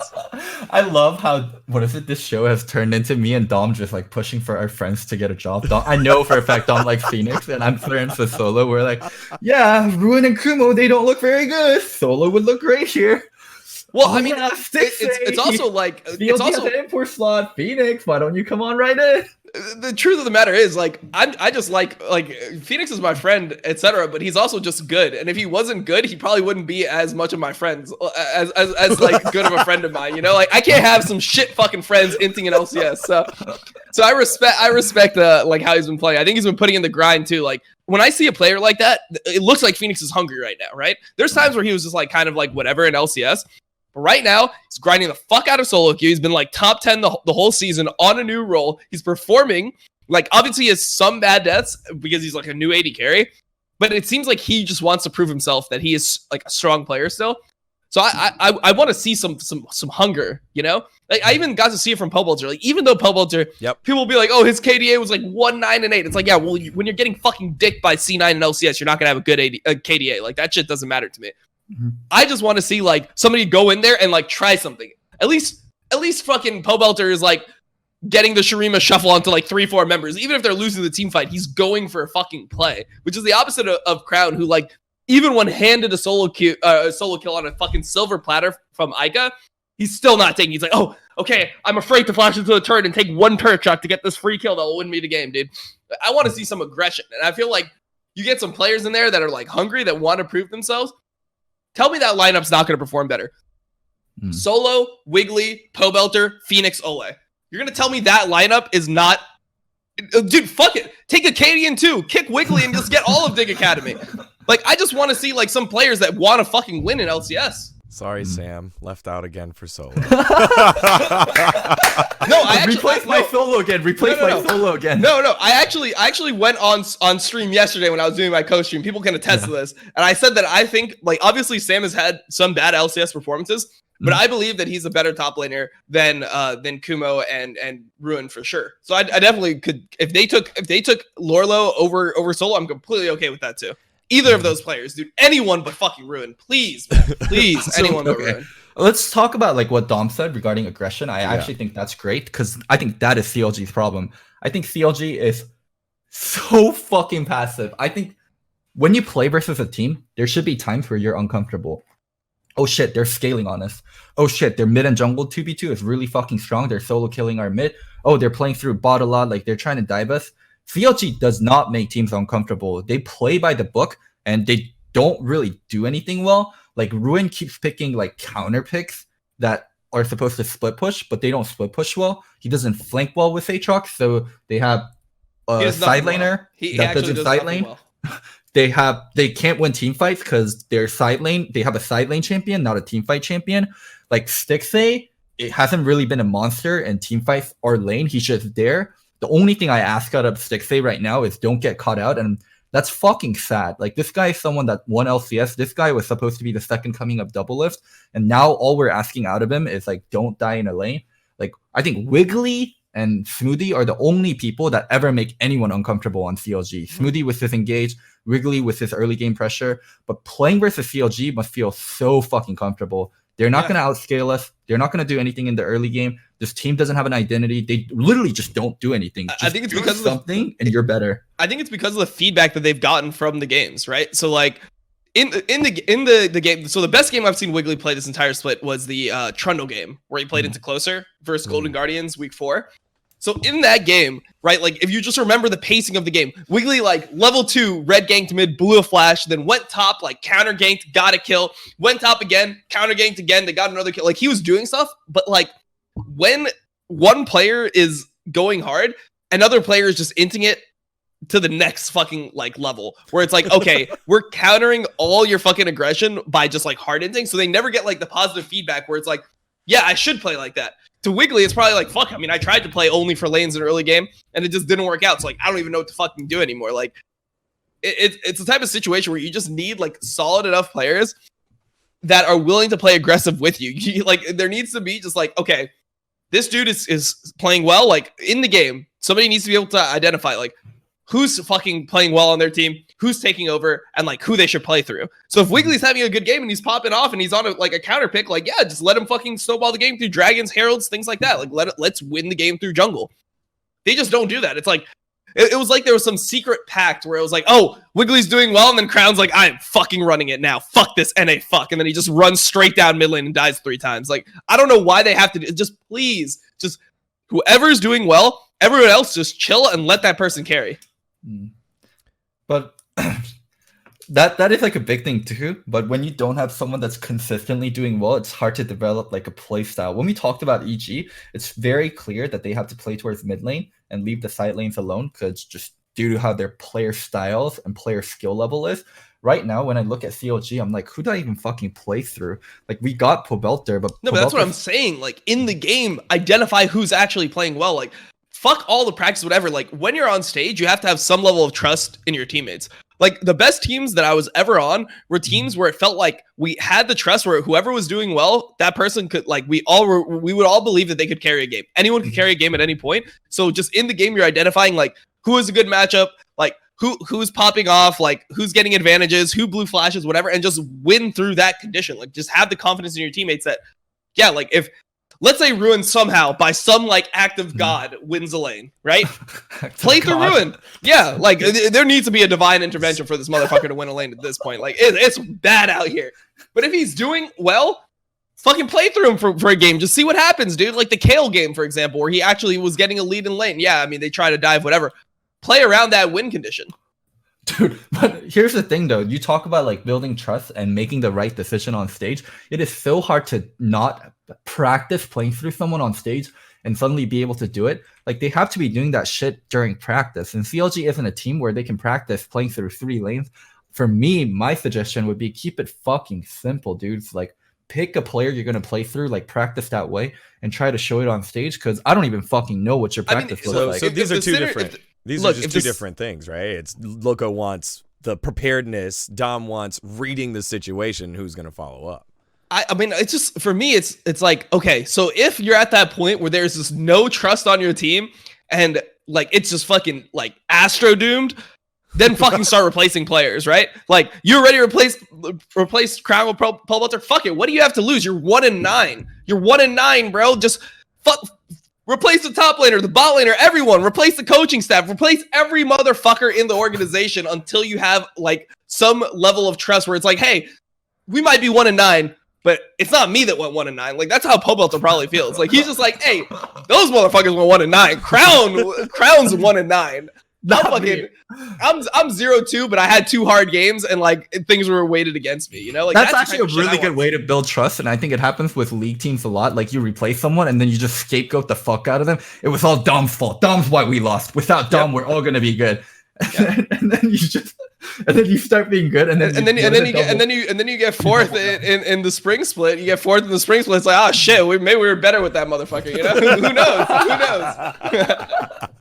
Maybe you got fourth with 3 players that never played LCS. It's not that bad. One thing I do want to note. Hey, I got third with Xpecial. You saw how he played in summer of season 5. Leave my boy Alex alone. No, he's my boy too. That was just a rough season for him. One thing I do want to know Piglet. is the fact that I know you do. One thing I want to know is the fact that CLG was willing to make this move here at 1-7. Yeah, they lost 2 more games. How willing do you think they are going to make more moves after that? You know, do you feel like, hey, look, Tafo, who's the general manager, Weldon's going to step in and try to fix things. Song's going to step in, try to fix things. How much do you think how many more players do you think are going to get replaced? Go crazy, dude. Burn the whole organization to the ground. Name change. I don't even give a fuck. Like, just you need to, like, anything possible. Yeah, this is crisis time. This is like, because who the fuck cares? Like, just do the type of shit that 100 Thieves did with Sunday. You don't have to kick the player off your team consistently, but just start a different player. Let's see how Lorlo looks in LCS. Let's see how Solo looks in LCS. Let's see if that makes the team any better. Like, I just want to see different players coming in so there's some breath of fresh air. Because when you're that defeated as a team, like, you know that Wiggly and 6A, they probably can't even look at each other in the fucking scrim room. They probably can't even lock eyes with each other. They're probably so disappointed in each other. They probably think they have such low opinions. Like, you gotta get some new motherfuckers in there. That's it. So the thing about CLG and like replacing players, like we can bring out these names, right? But other than Solo, everyone's gonna require a buyout. Yeah, when we talk about Lorlo, Acadian, like all these players, like Phoenix, like the Dignitas, sure. Like they know how much these players are worth. They just sold Vulcan for 1.5 million, and CLG is not an infinite money team. They might be Madison Garden, but they're not an infinite money team. That's why you get the motherfuckers that are in the struggle. You get Solo off the streets, dude. He's homeless. He's jobless. Like, you get that dude, right? Like, he's got nothing to fucking live for right now. So you put him on the team. Like, that's my whole point. And hopefully they were smart enough to like do one of those normal esports contracts where if we cut you for the team, you're not getting paid that much. So Crown probably was probably the most paid player on. Yeah. So hopefully it's non-guaranteed. And Crown, who is probably the most paid player on CLG, you just open up a lot of fucking money, dude. Let's see how you can split that up. Yeah. Let's see if they've got 5.5K to pay Solo, and anyone else that they pick up, it's going to be expensive. So I like that. Oh, one last thing about the Crown Pobelter situation. It's funny enough, but Twitter's a good source of information. Pobelter's girlfriend actually tweeted that it's a permanent swap and it's not a loan from TL. That's something I had questions about, and I'm sure certain viewers too. But the girlfriend's leaking contract details. The classic. That's the esports classic. It's true. But Pobelter is like a permanent CLG member. It is not a loan or anything. It's fully Damn. I mean, Crown was bad. I thought he was bad. I mean, when we had the discussion last week, right? Like you thought that he was just worth too much, that they were just going to give him longer time. I thought that he was replaceable. I didn't know that they were going to just like kick this motherfucker out onto the street like the next day. Like, it was pretty insane, dude. Like, I wasn't expecting such a hard swap. I thought it was going to be maybe like, hey, let's see how we look with Pobelter for a couple weeks. One game Pob, 1 game Crown. Well, no, maybe I thought it would be like Pobelter for a week and then and then Crown for a week after. I didn't know it would be like, no, this guy is so bad. We are like permanently benching him. I don't care if he's a world championship. I don't care about like him doing well last year. He is just awful right now. You know, I don't know the contract details, but if you, like you said, if it's a non-guaranteed contract, it makes perfect sense to start saving money so you can pay that buyout, right? Yep, definitely. I'll definitely say though that I'll wait till CLG makes an official statement on if it's a permanent move or not. You know, they can say whatever they want to Pobelter, but you know, it's their team. They can always go back to him, just like what they did with what 100 Thieves did with Ryu. They're like, hey Ryu, can you come back? You know, whatever it is, they can control the roster. They can do whatever they want. So CLG, make a move, Pobelter now in 0-2, looking for his first win, but he's not 1-7 like Crown is, or 1-9 like the rest of his teammates. But he did come from a team that maybe could use a shakeup in the form of Team Liquid. So Team Liquid go 1-1. They currently 2-2 with Broxa in the fold. And to be fair, in the game that they won this week, Broxa looked good. It was his Lee Sin. His insects looked good. His insect plays looked good. How about that? And it just looked like they were just rolling through. Good. The one in the mid lane? I think one looked, the one that was near the Wraith. Oh, okay. The one near the Wraith. Yeah. The one in mid lane that the casters got high. It was so crazy to me that the casters like popped off for that play. But then when he had like the insane like cue to like the set, war jump, instant kick flash. Like that was like a clean fucking Lee Sin play. They were just like, and the kick in from Broxa. It's, what the fuck? Like any jungler should be able to just insect a Tom Kench that's standing in the middle of mid lane. It's a no mobility like fucking tank. Like that's easy. Do you guys remember the kick by Wraiths was insane?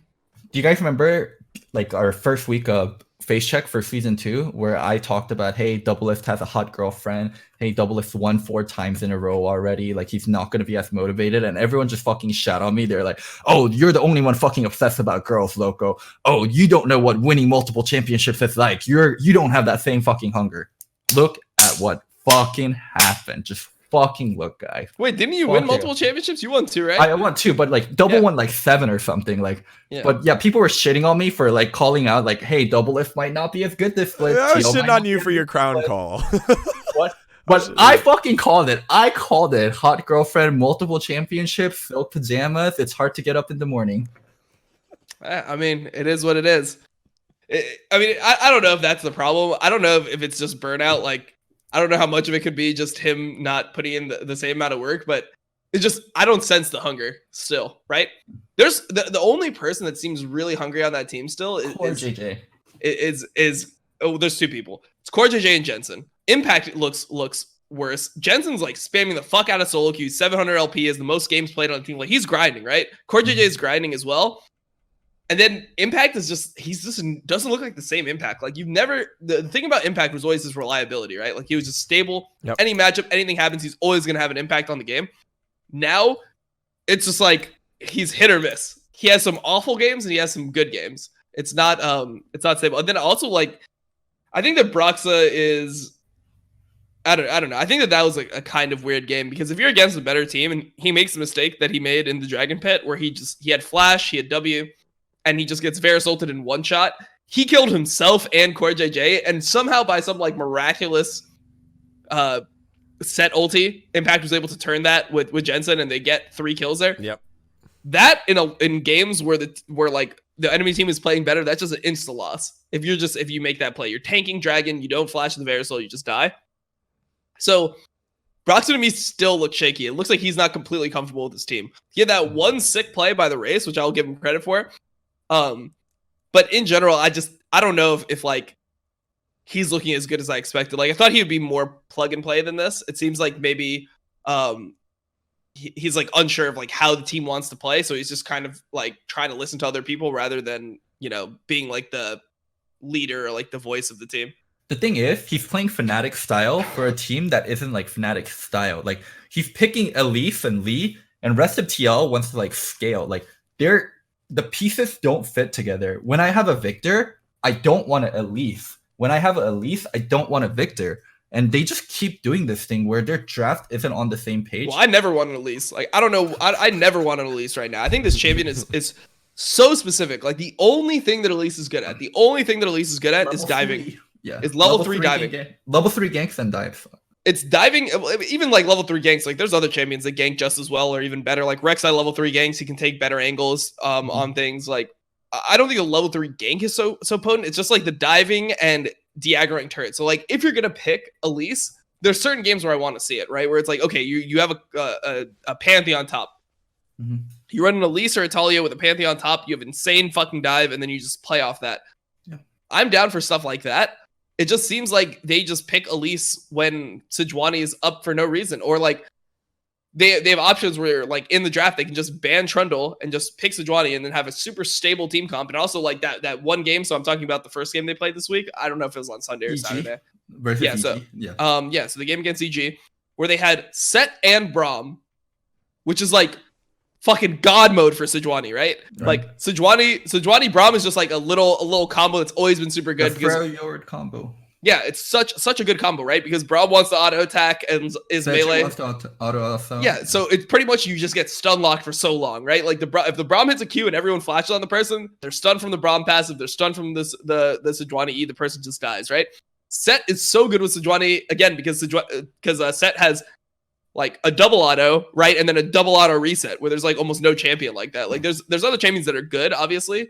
For example, like Kled, Camille, like these types of champions are good synergies with Sejuani. Camille can do like 3 quick auto attacks and stack the passive. Like that's nice. But Set has a literal like 4 auto combo that will just instantly give you a Sejuani stun. So it's like in that game, I just don't see why you'd pick the Elise, especially when it's hard to dive the enemy top lane. Well, like the Victor is one thing, right? Because they picked the Victor on 5. So maybe they were unsure of their mid lane pick and they just ended up kind of having like a little anti-synergy there. But to me, it's like when you're picking the Elise, like what are your lanes, right? You had a Braum and you had a Set.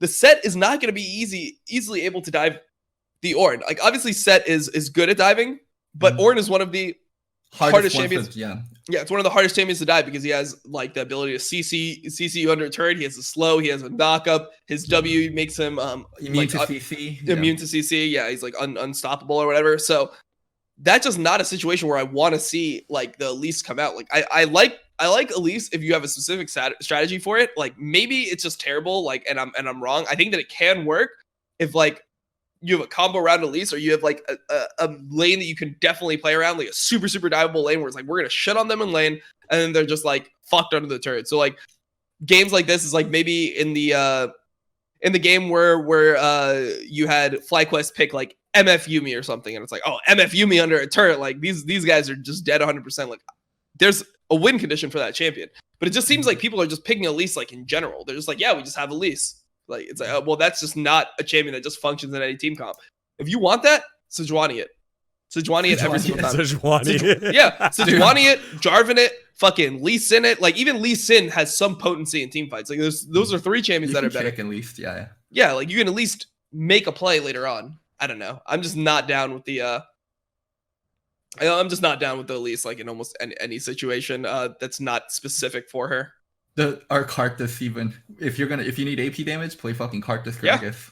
I think Karthus would have been completely okay there too, because it was Karthus into Sejuani, so you're just getting a free farm Karthus. The only thing is like the enemy team is like pretty tanky, but it could work. I'm 100% down with like a Karthus, and we've seen it from EU. Like people are willing to play it. I want to go into the draft of that a little bit more, but before the Ornn point you mentioned regarding like diving the Ornn, it is so fucking troll to dive the Ornn. Like he's standing behind the turret, like right next to it, and all he's doing is like, come close to me, motherfucker. Come close to me. I'm gonna fucking bash my head into this turret, knock you guys both up once you have aggro, and then CC you on top of that too. It is so like anytime I see people diving an Ornn, I'm like, they must have done this in scrims. They know this is fucking impossible. This guy has CC immunity. This guy can use the fucking turret to knock you up. Like, why the fuck are you guys doing this? I'm baffled anytime I see LCS teams try that.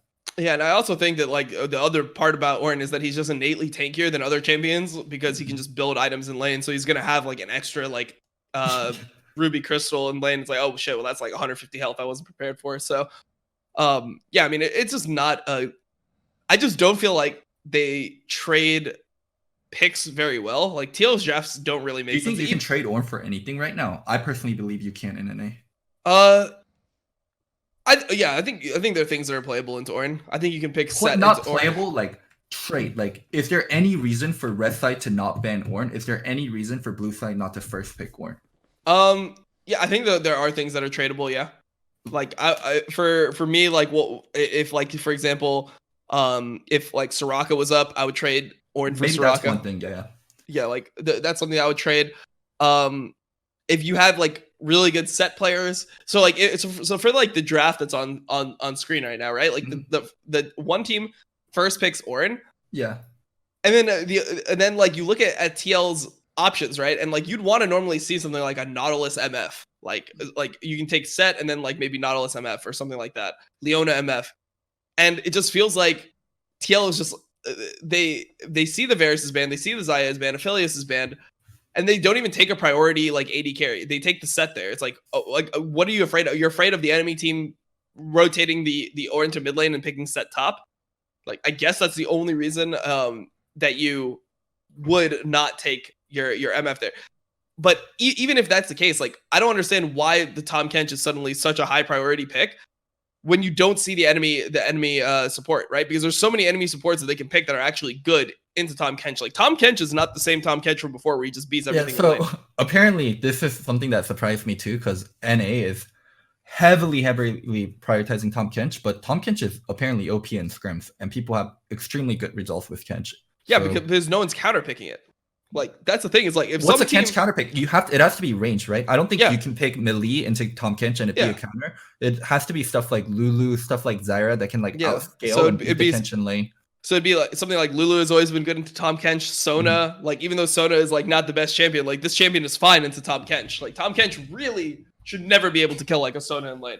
Yeah. So if like it's a world where you have like aggressive aggressive junglers are off the table. So like in this game, Lee Sin, Olaf banned, Elise you're not super scared of. If you just pick a Sona into the Tahm Kench for EG, because Braum is not good into Tahm Kench. Braum is just like, it just loses to the Tahm Kench in lane. Like you just get outpoked and you can never really kill anyone. Like you can just win the game like that. Like Janna, you could play. Like there's so many things that people are just afraid to pick because it's like, we're gonna play Janna in this meta. It's like, like Janna is fucking bad if you're playing into like a fucking Nautilus in lane. Janna's bad if you're playing into like a Leona post 6 in lane. Janna's bad if you're playing into like fucking Thresh in lane, most likely. But into a Tahm Kench, like you have options. So I just feel like teams are too afraid to like try, like they should at least be trying these things in scrims. Now, if you tried Sona into Tahm Kench in scrims, you tried like Nami into Tahm Kench in scrims, and you're still just like shitting the bed, maybe you just have to fight. Maybe Tahm Kench is just fucking broken or something at that point. But also, one thing that can you put the draft back up, Daniel? Oh yeah. Just looking at the draft, TL drafted themselves into such a corner. Like EG showed their cards so early, and EG's run this comp before where they run Ezreal and Zoe together, and TL has no engage other than Ashe. And the later the game goes, the more and more Ashe becomes not a real engage due to Mercs and QSS and stuff. So I think this was almost like a draft loss. Like, how the fuck do you kill Ezreal and Zoe with TL's comp? You never beat the front line, and you get outranged, and you also get out damaged too. So I thought like this, it's still winnable, but it's so fucking hard on TL's end. I think it's the bottom side of this draft that makes it unwinnable, right? Like I like set Tahm Kench, Ashe, like. So I'm going on how you could counter Tahm Kench. If the other team's not doing that, I feel like Ashe, Tahm Kench into Ezreal Braum should just be a winning lane in the early lane phase. Like that just shouldn't be. It shouldn't be possible for like Braum to do anything in this lane. So if you're gonna draft set Tahm Kench Ashe, right? Mm-hmm. Ban Olaf Trundle instead of the Lee Sin and pick Sejuani. Pick Sejuani 4. Yeah, pick Sejuani on 4, and then let the enemy team. Then their options are Elise and Lee Sin, right? You're fine with both of those. You should be fine with both of those as a Sejuani player. Like we see it in LEC, we see it in EU LCS, where they're just willing to play Sejuani into any of those aggressive champions. The other pick that the enemy team could do is Rek'Sai, right? But like Rek'Sai and Lee Sin, not good into Sejuani. Sejuani just outscales them massively. And then also, if EG goes Elise, most likely they're going to go be triple AP topside. Like there's not really many AD mid laners that are good here. Like they could potentially pick Kiana or something, but if you see a Kiana on 4, then or on 4 or 5, then you have counterpicked mid lane, and you give Jensen just a good matchup into Kiana. I mean, you saw him play into an AD mid laner earlier, where he played Vlad into Yasuo. Like maybe he has another pick that he can match the Kiana with, and then the enemy team comp is so much weaker. You know, like if you look at the enemy team comp, and then they're Ornn, Ezreal, Braum, Elise, Kiana, or like Gragas, Kiana, something like that. That seems so much easier to play into than Ornn, Ezreal, Braum, Sejuani, Zoe, where you can never kill the front line ever. Like you're already committing to an Ashe comp, right? Like you have no real way to like dive the back line. Like play front to back with like a stronger mid laner and then a good jungle matchup.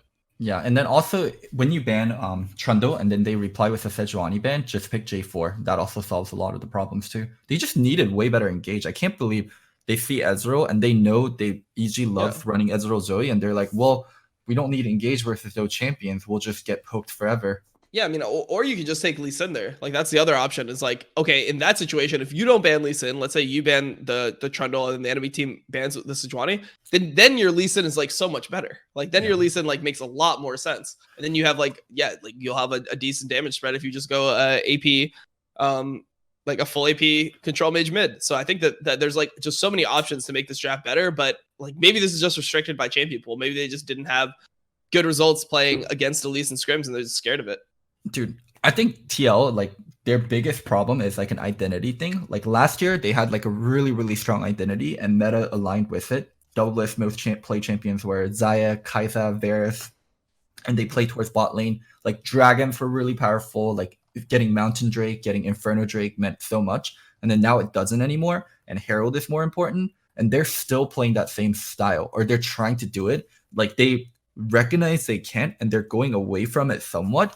But it doesn't really look like anything. And I think TL needs way better read on the meta and way better read on what they're going to do. Xmithy talked about it in his interview also, how TL always gets a slow read on meta. But yeah, I'm not sure how this shit turns around at this point. I mean, I think it can turn around pretty easily. I think that when you're drafting so poorly, and you have people that are inherently good, like Doublelift is still good at laning when he's on things that he's comfortable on, right? Like that was the whole problem with Senna, is that he was just bad at Senna in lane. If you give him MF, if you give him Varus, if you give him Xayah Rakan, like he should be able to figure out like a way to get a CS advantage. So you can still be a bot lane focused team. You just have to be like willing to do what the meta requires, which is swap for Herald, swap back. Yeah. Can you be that bot lane focused team with Doublelift playing like this? You could when Doublelift and Core JJ were the best bottom duo, no fucking questions asked, period. But they're not at that point anymore. So it's like being that team, or like being that bottom focus, and naturally like you're gonna be more dragon focused if you're a bot lane focused team, right? And the other team gets Herald. No, I don't think you go for the. I don't think that just because you're bottom focused, it means that you just have to do the. Like you can't do the top lane rotation. I feel like you can be a bottom focused team, right? That constantly rotates for Herald. Yeah, that just rotates for Herald and then rotates back. Like I think that that's just part of the game. Like when you watch EU, they're so willing to like 8 minutes swap for Herald, catch one wave, and then they swap right back immediately. They're like, okay, we got the Herald's off the map, the Dragon's back. Okay, now we're just going back bot lane. Like, and it seems so practiced. It seems so routine. They know exactly which wave to swap. Like the top laner knows which wave not to push, how to trade like off the farm like evenly so that no one gets fucked. They're so much better at that. But it feels like NA is like confused about it. Like it feels like it's like the first time they've encountered it in a game. And they're like, do I push this wave? Well, I mean, it's pretty good for me. I mean, if I get this wave here, I can buy like a Bomby Cinder. Like, so give me the wave, give me the wave. And it's like, dude, just fucking get this shit down to like a T. It reminds me of like 2v1s, for example. Like when I played in LCS, there were teams that legitimately just didn't know how to do like the standard 2v1s. And it was so insane to me. I was like, what? Like this shit is so practiced. It's like, okay, I counter jungle like these camps, I vertical jungle here, and then you guys like take this turn, and then you swap after that turn's done, and we like catch this wave. Like I feel like it should be so practiced, and for some reason it's just not. And so in that time, the teams that didn't know, you would see them like dive at the wrong time. Yeah. They would just. That's why there used to be a really high barrier of entry to being a jungler in LCS because of the 2v1. Yeah, because of 2v1s, because you never saw 2v1s in solo queue. So like if you didn't know what to do as a jungler in a 2v1 and you just were thrown into LCS, you just get shit on by like any of the junglers that had played for a while. So that was just like kind of like a thing. But I mean, obviously now like the teams players are a lot better and like those types of things don't exist anymore. Also, there's like a better amateur scene, so players don't come in as fresh. But yeah, I don't think that there's any reason they shouldn't be still playing through bot lane. I just think they just need to draft better bot lanes, junglers that make sense with their draft, and then just like let the bot lane be their win condition. But people are like really identifying like the bot lane thing really well. They're like, we need to ban Xayah, we need to ban Varus, and TL will self-ban Aphelios, or we first pick it. And it's really hard for TL to have a priority bot lane other than Misfortune. And Misfortune is like the only champion they have, and she's not a champion that's almost always guaranteed priority compared to the other ones. Well, I mean, if the thing is, if the enemy team is banning that much stuff, that means that they're pretty much cornering themselves into like there's a couple lanes, right? It's mostly from blue side that they do that, where they do of course. Varus Xayah ban. Yeah, of course. So on blue side, they're going to do that because Aphelios, like the enemy team, has to ban Aphelios. Mhm. The thing is, like, there's other champions that you've seen people play that are double if champions that like can work, right? So like even the Ashe pick, I don't hate it, right? But you pick MF, and then the other one would be like a Taric Trist lane. Like if you see like a good option for a Taric Trist lane, take that.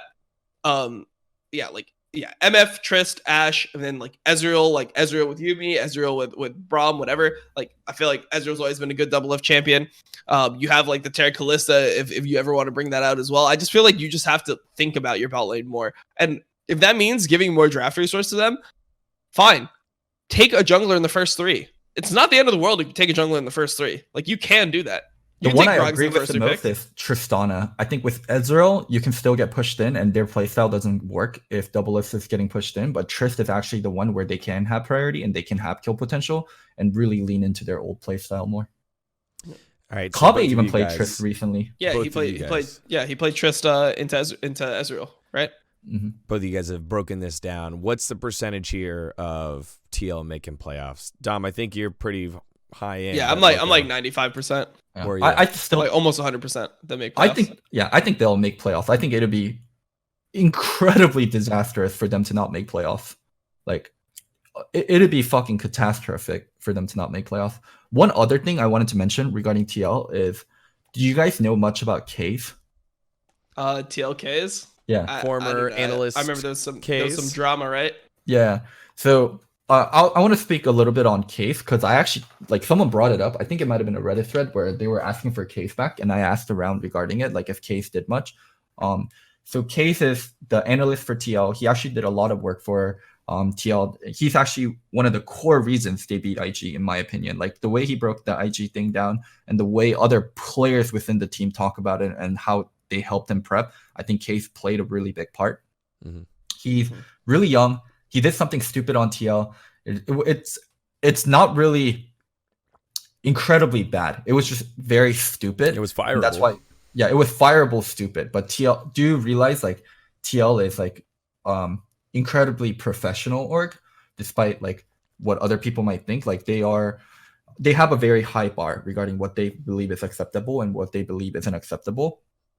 And yeah, I think someone like Cave is irreplaceable in a sense where he brings a lot of value to the players directly, where usually the analyst does work for the coach and then the coach uses it, but Case did a lot of presentation. Case did a lot of the meta read. Case helped them identify problems, and players saw value in that. And whenever he was getting kicked, individual players went up to Steve and talked about, hey, is there any way we can keep Case? Like, he does a lot for us. And I think them reading the meta really slow and them not figuring out a good way to play has a lot to do with them missing Cave. So I don't think Dodo and Kane are stupid. I think Dodo and Kane are good coaches, but Cave really played that big role on TL. And without him, like, I actually start to feel this space. And I actually think it's one of the reasons they feel so lost.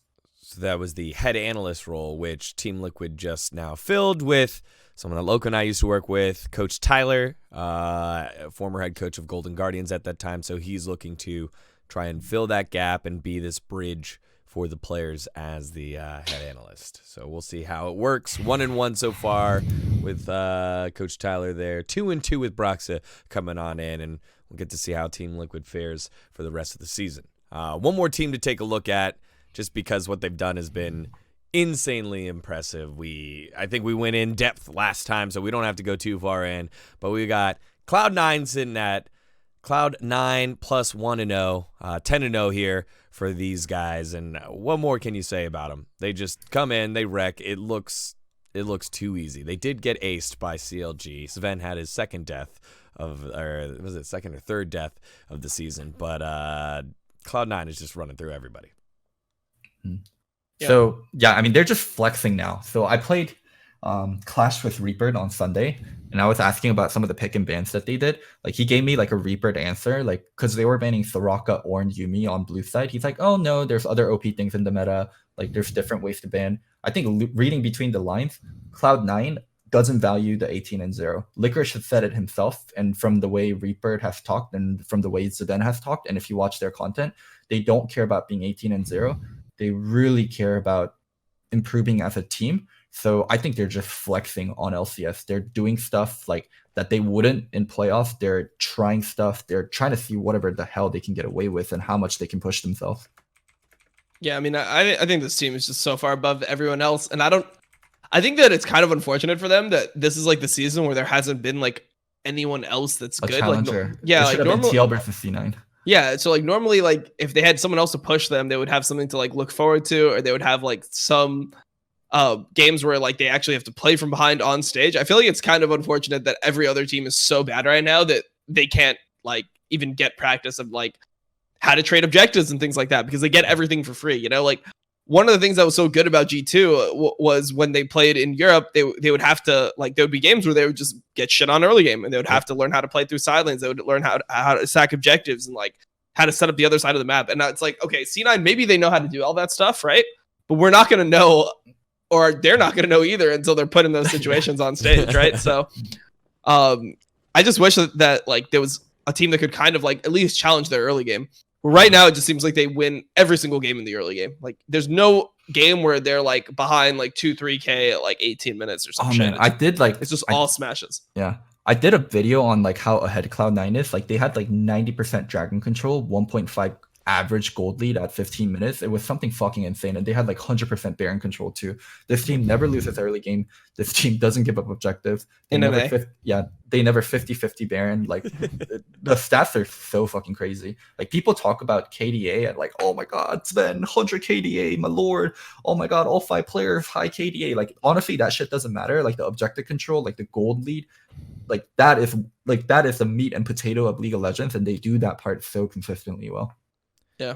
No, I mean, for me, it seems like they're just way more practiced than every other team, especially bot lane, because like we've seen like Blabber and Niski like flub like 2v2s and shit like that, where like they should be losing the game, but it feels like their bot lane is so stable that it's like they're always winning bot lane, and if you send the jungler down there, they just 2v3 and always have pressure, right? So like the fact that they have such like a reliable point, like Licorice had a pretty bad week. I think he played pretty bad this week in general, but it just never matters because I feel like bot lane is what controls the pace of the game. It's kind of like OTL, where if your bot lane's ahead, it doesn't matter what the fuck's happening on the top side. Like you're still going to be like the one that's like taking more turrets, like taking dragon, etc. And I feel like that's like the most underrated part here. Is like Sven is literally just hard shitting on every lane, and Vulcan just looks like every player looks probably like the best in their position. Like I would say that you probably have to say that every player on C9, like if you were to do a tier list, it'd be like a crime not putting them the best in their position. But Sven and Vulcan look like well above everyone else, not only like individually, but also this is a bot lane. Yeah, like their duo, their fact that they can just play duo, so fucking good. Their synergy is so insane. It's like they know exactly how to play every situation, so they don't like you never see them choke. It's never like, oh, what the fuck, like. Damn, I guess like Vulcan wanted to commit on that and Sven didn't. They're so in sync, which they put in the work. Like they went to Korea early and they they played 500 games of Korean solo queue in 1 month together, duo. So that means that you're playing like you're literally waking up and just playing League all day, going to get food with your duo partner and coming back and like grinding. It's like 15 games a day, I think. 15 to 17 games. Yeah, you're playing 15 games a day with another person too. So like 15 games a day on your own schedule is one thing. Having the discipline to do that with somebody else, like that's hard, right? So they really want it, right? Like it's obvious that they just want to be the best. And them being so reliable in bot lane, like they look miles above everyone else. Like Doublelift and Core JJ never looked this good together, even when they were smashing. Usually you see this from like younger players grinding it out. Like they feel like, oh man, I still have to put in so much work. I have to catch up to everyone. But like Zben putting in that work and Zben doing that means like he knew how fucking bad he looked after TSM and he wanted to revive his career. I think there's a lot of players like in Zben's position that probably feels like I don't need to go to Korea and grind. Like I'm a fucking LEC champion, motherfuckers. Like I'm a fucking semi-finalist at Worlds. I don't need to go back to the grind. I already paid my dues. And him paying that dues again speaks so much to how much he wanted to improve. But I mean, it just seems like he just wants to prove like how retarded everyone else is. It's like, yeah, you guys thought I was bad. Like, how dumb are you? Like, you just don't even know. You don't even know what I'm capable of type shit. So, dude, it's like Tale of Two Cities. Like Doublelift had one of the best like splits. Like he won twice in NA, and Zben like just had like the worst year ever. And at the end of it, Double's like, playing versus Zben, and whenever he gets the lead, it doesn't feel like anything. He beat the game. Doublelift beat the game. He got Peach at the end of Donkey Kong. And he's chilling. Doublelift chilled. Like Doublelift had a chill off season where Zben just put his nose down and grinded the fuck out of it. Yeah. I will say they will have a test next week. I think it's the second game of the week next Saturday. It'll be FlyQuest and Cloud9, so you have that number 1, number 2 matchup. Yeah, it's gonna be brutal. Yeah, they're gonna get brutally shit on. FlyQuest is gonna get brutally shit on by C9. That was also one of like the hardest C9 smashes we've seen. I feel like a team like FlyQuest is not a good match for C9. I feel like teams that could potentially take a game off C9 is maybe if TL has a really good game, they could do it. TL comes back. Yeah, like TSM could maybe do it if they like pop off in the early game. Yeah, maybe Broken Blade just like fucking solo kills Licorice or something like that. I feel like a team like FlyQuest is just fucking, they're just so doomed playing against C9. C9's just gonna smash the bot lane way too hard. The only question I have, Ignore can't make plays. The only question I have left for C9 is how is Niski and Blabber gonna do in playoffs? I don't think they're very proven players in like playoff format, and it is still a stretch because they've been doing so well. But until they prove that to me, like I have C9 kind of locked in as winning LCS, but that is like the last thing they need to show me, and then I'm like, okay, hard luck. Like it is C9, no questions asked. That's right. They need to win LCS. So once they win, so they'll win LCS, and then Logan will be like, I definitely think they'll win LCS now. Okay, let me reword that. Once they prove themselves in playoffs, and I can see them like still playing the way they did in regular season, I'll feel way better about like, hey, C9's gonna win, no questions asked. Yeah, no, I never believed that FPX could win the world championship until after they won the world championship. I was like, now I believe that they can win the world championship. So yeah, that's just how I do my predictions. Yeah. Dom, you want to be 100% sure. Yeah. Dom, do you have any? What are the last questions you have?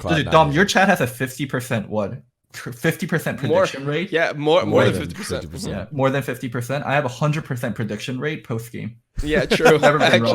Never been wrong after game.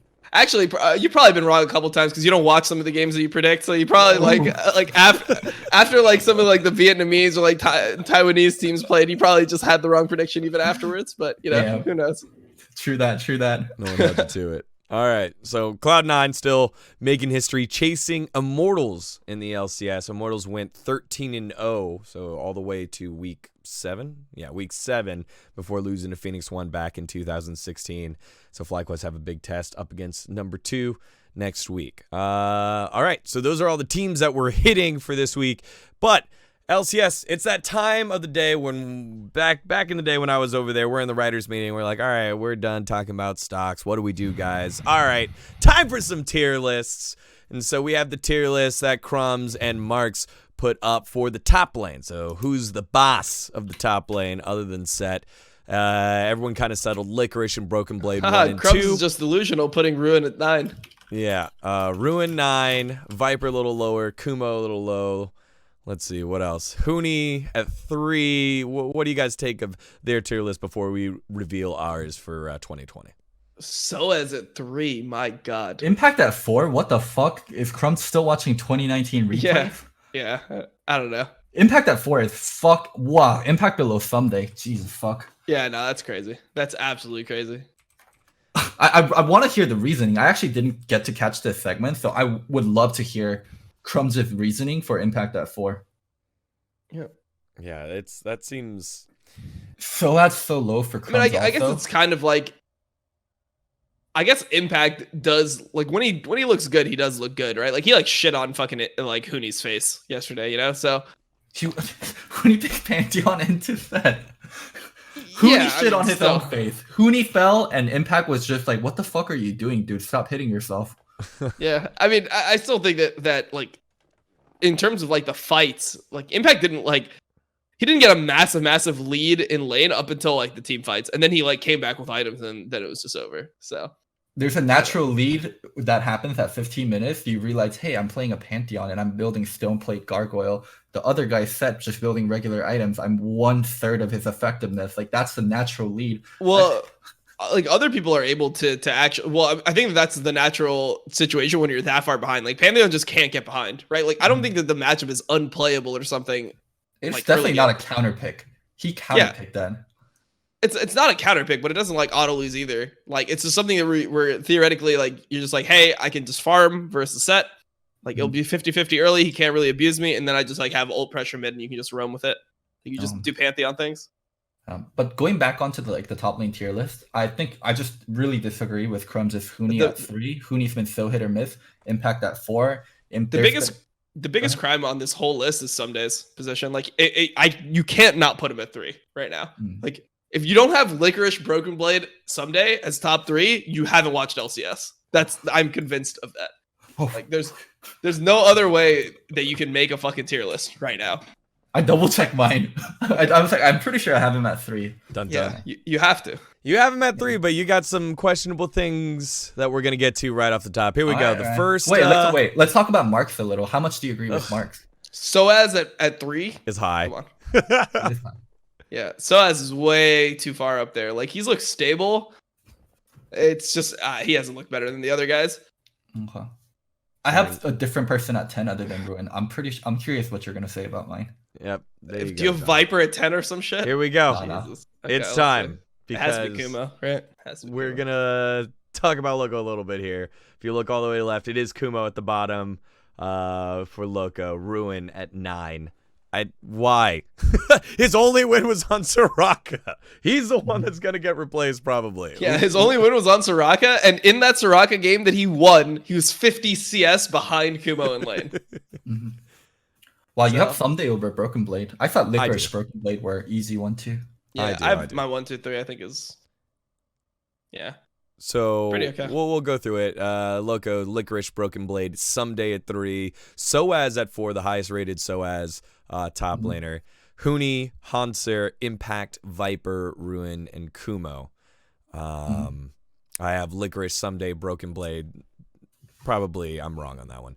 Hanser, Huni, Soaz, Impact, Viper, Kumo, Ruin, and then Dom, Licorice, Broken Blade, Someday, Hanser, Impact, Huni, Soaz, Viper, Kumo, Ruin. The lowest on Soaz, but all of us kind of have Huni in the middle, Impact a little bit higher here for Dom.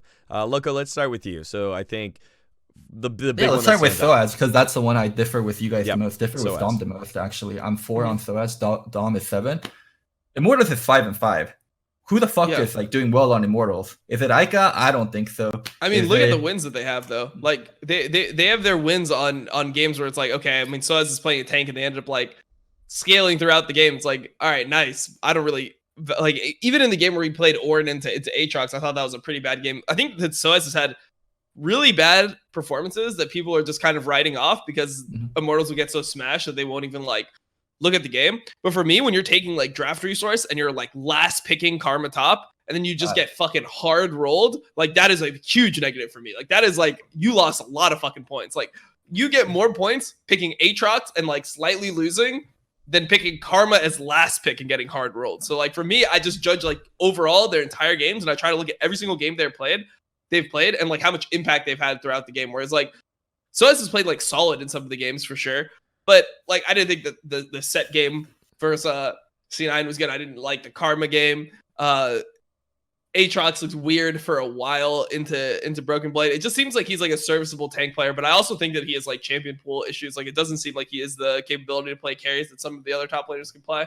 So I'm not comfortable with him carrying a game the same way. I'm like Licorice, Someday, Broken Blade, even like Impact or Huni, I would say have way more carry potential when they're on than Soaz. But I did it with a lot more recency bias, I guess. I do remember the Karma game, but I didn't count it that heavily because I viewed it as Immortals just being like fucking stupid. Like they were picking Trundle when the enemy team didn't have Sejuani. I think I'm trying to remember if they blinded Trundle. I don't even know if that was the game. Yeah, but it was like early in the season, their draft was fucking whack. Like they just did so many dumb things in draft. Like I didn't count those games that much, but I think Soaz has been like very solid in their wins. I'm curious for you guys is Hanser at 4 because I think Hanser does well when given like Hanser champions. He's not very flexible. He's not like a giga carry. Yeah. Like, so for me, the reason why I have Hanser there is because I look at Huni Soaz Impact and I'm like for Impact, I think I have to talk Impact first before I get to Hanser. Impact for me, and we've talked about it before, why he was always like number 2, number 3, number 1 last year, and his whole thing has always been consistency. But now that we're seeing as we talked about when we went in the Team Liquid segment, they can't play this, the style necessary for the meta. Impact really isn't having an impact in terms of a consistent nature, and that's where his value comes from. So when I think about the list, where do people's value come from? It's what they normally do. Huni at 5 is because when they win, he's hard carrying. When they lose, he's trolling. And so but in their wins, he's hard carried. So you take that nature, at least he's living up to what he normally does, then Impact at least not having presence in that top lane like he always consistently does. He's not doing his thing. So when I think of Hauntzer, Golden Guardians never have to worry about the top lane. He's always doing his job. He's finding the right engages. And I think there's a lot more value to that in terms of everyone else on that list. So that's why I have Hauntzer there. Why do you have Hauntzer there?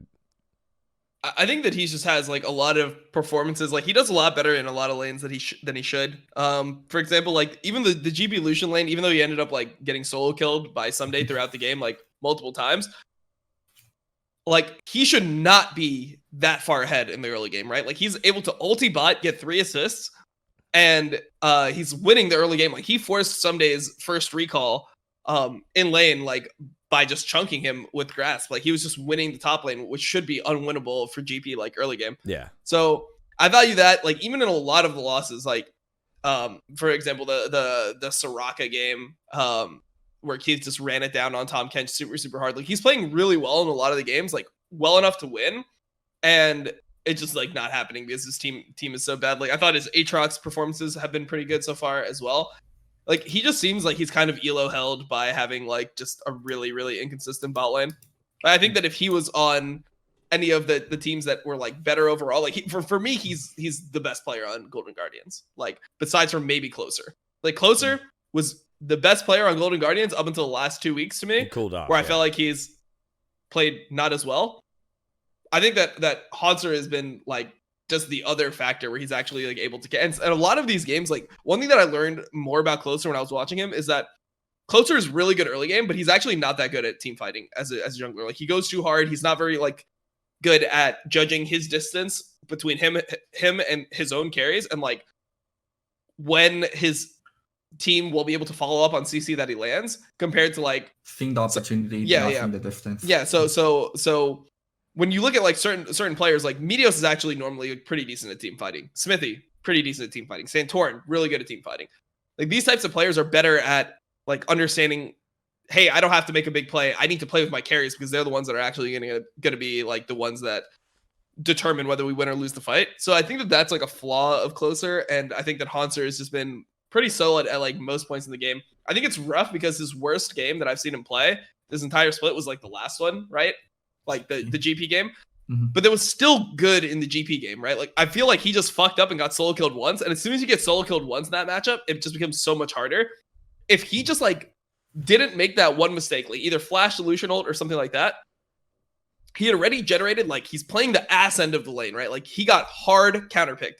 Lucian top is the best possible champion into GP. It is unplayable for the GP, and he was even farming in the lane and ulting for his team up until level 6, and then he started getting rolled. But yeah, just overall, I think he's been like really solid, and people are just like not like, because I think he's been more consistent in his losses than a lot of the other players. Like you look at Impact, he's been inting his losses, right? Like he got shit on even harder than Hauntzer did by Someday.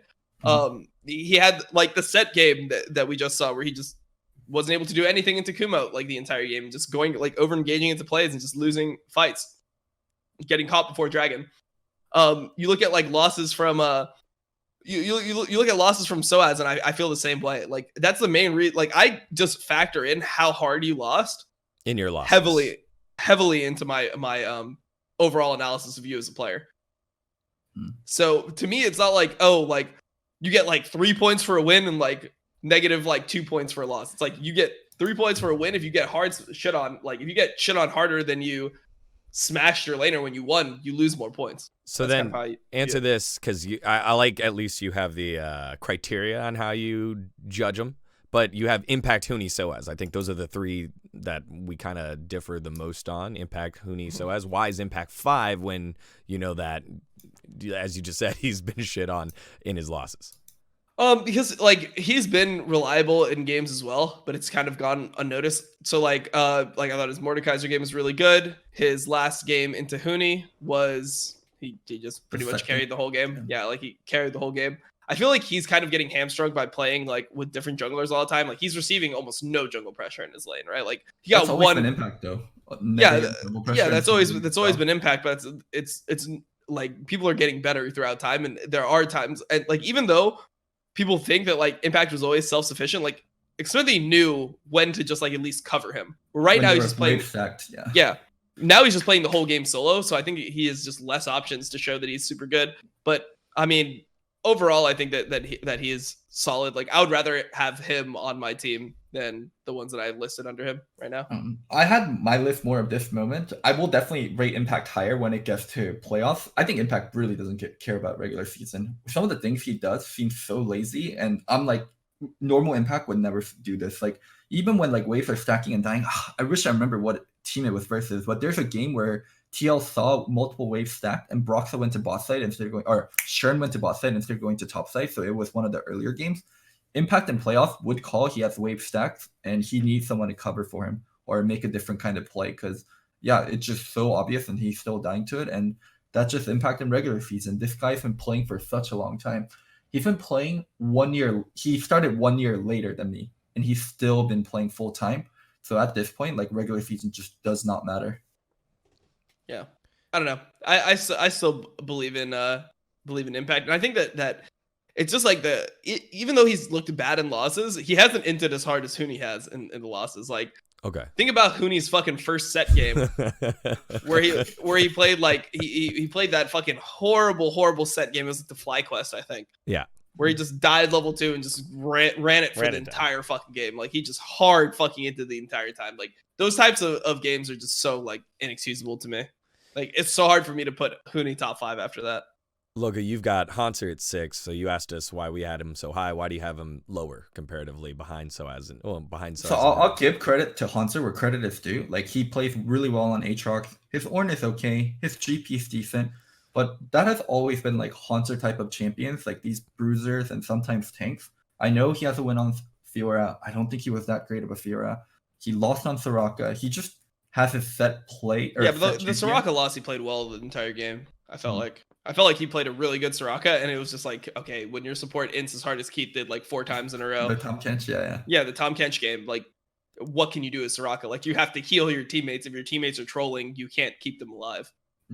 Maybe if I see more of different things from Hanser, but Hanser's someone that never gave me range. So even when he gives me really good Aatrox and decent Ornn and decent Gangplank, I always have a thought at the back of my head, if the meta shifts or if he's asked to play different champions, he's not going to be able to. And for how much Jarvan that Closer has been playing, a lot of times I sit there and think, why don't they just draft Rumble with this? Because it would make things a lot easier. Is Rumble getting banned? There's one game where Rumble isn't banned, and then there's 2 games where Rumble was either picked early or was banned. But I just don't see Hanser ever playing these champions like historically. Like he has his set champions and he just plays them. Like I'd be more worried about Soaz if the meta switches than Hanser. I feel like Hanser's better at playing carries than Soaz right now. Like Soaz right now seems to me as like a tank only player. That's kind of how I view him. Cho'Gath. I agree with that part, but I just had to give the Immortals credit somewhere, and for me it went to Soaz and Xmithie.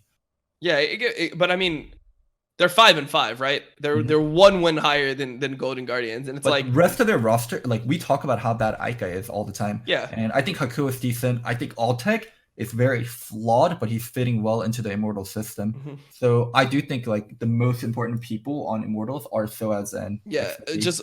Just like, so when you look at Immortals and it's like, would you rather have Aika, Altec, Hakuho, or Keith, FBI, Golden Glue? I feel like Keith has been so like obviously he had like a couple good weeks, but overall he's been the worst support in the league, right? Like it's not even close. He's a Thresh one trick. He can't do anything other than Thresh. Yeah, and then FBI looked really bad this week in my opinion. Like I don't know, man. When you're playing Ezreal Yuumi and you get your items and you still can't do anything, it really, really hurts me. So one thing that was really funny about FBI is who was it? Golden Guardians posted stats for FBI, and I had to go back and check. But his stats, not the KDA, actually important stats, aren't that bad at all. And he's like right below Zidane. Let me see if I can pull up the tweet. So like Sure. we can talk He's about okay in like lane. how bad FBI is, but like secretly he's been doing like pretty decent. Yeah, but the things are stats aren't. It's like, okay, so you can have good laning stats, and then you could do what he does with his laning stats, right? Like you can run it down with Ezreal in the mid game when you have a Yuumi, and then it's like, okay, well, I don't give a fuck how well you lane. It's like you have gold, you don't know how to use it. Like, You know, they don't have his death percentage up there, but he has CS differential at 10 plus 15, gold differential at 10, 400, damage percentage 40%. So like he's doing decent in certain aspects, but the stat that they are leaving out is death share, number of deaths. Like that's where he's getting a lot of the minuses. well, and also I bet you his DPM like throughout the game is not as high as other people. Yeah. Well, let's take a look at the bottom half of our list here. We've got Viper, Ruin, and Kumo kind of taking those bottom spots. For me personally, I wanted to put Viper higher. I think he was at the beginning of the season, we had our players on the hot seat. Viper was my player on the hot seat here for FlyQuest, and I think although he is the quote-unquote weakest player on FlyQuest, I think he's done his job. He's done his job. He's picked up Ornn. He's played the Aatrox, and with the one time he got Riven, they won. Like, he's doing what is asked of him, and so how do you reward that above impact? And so how do you rate that compared to what all the other guys can do? I don't know, and that's why I have him here. He doesn't get a rookie pass. Because you're a rookie or because you're a young player, he's not even a rookie anymore because it's your sophomore year. You don't get to be like, well, I get to be on a different scale than people that have been playing for longer. If you're doing similar things to them, yes, but he is clearly doing worse than them. So just because he's a rookie, we're not going to be like, you're a rookie, you get to be higher because you're a rookie.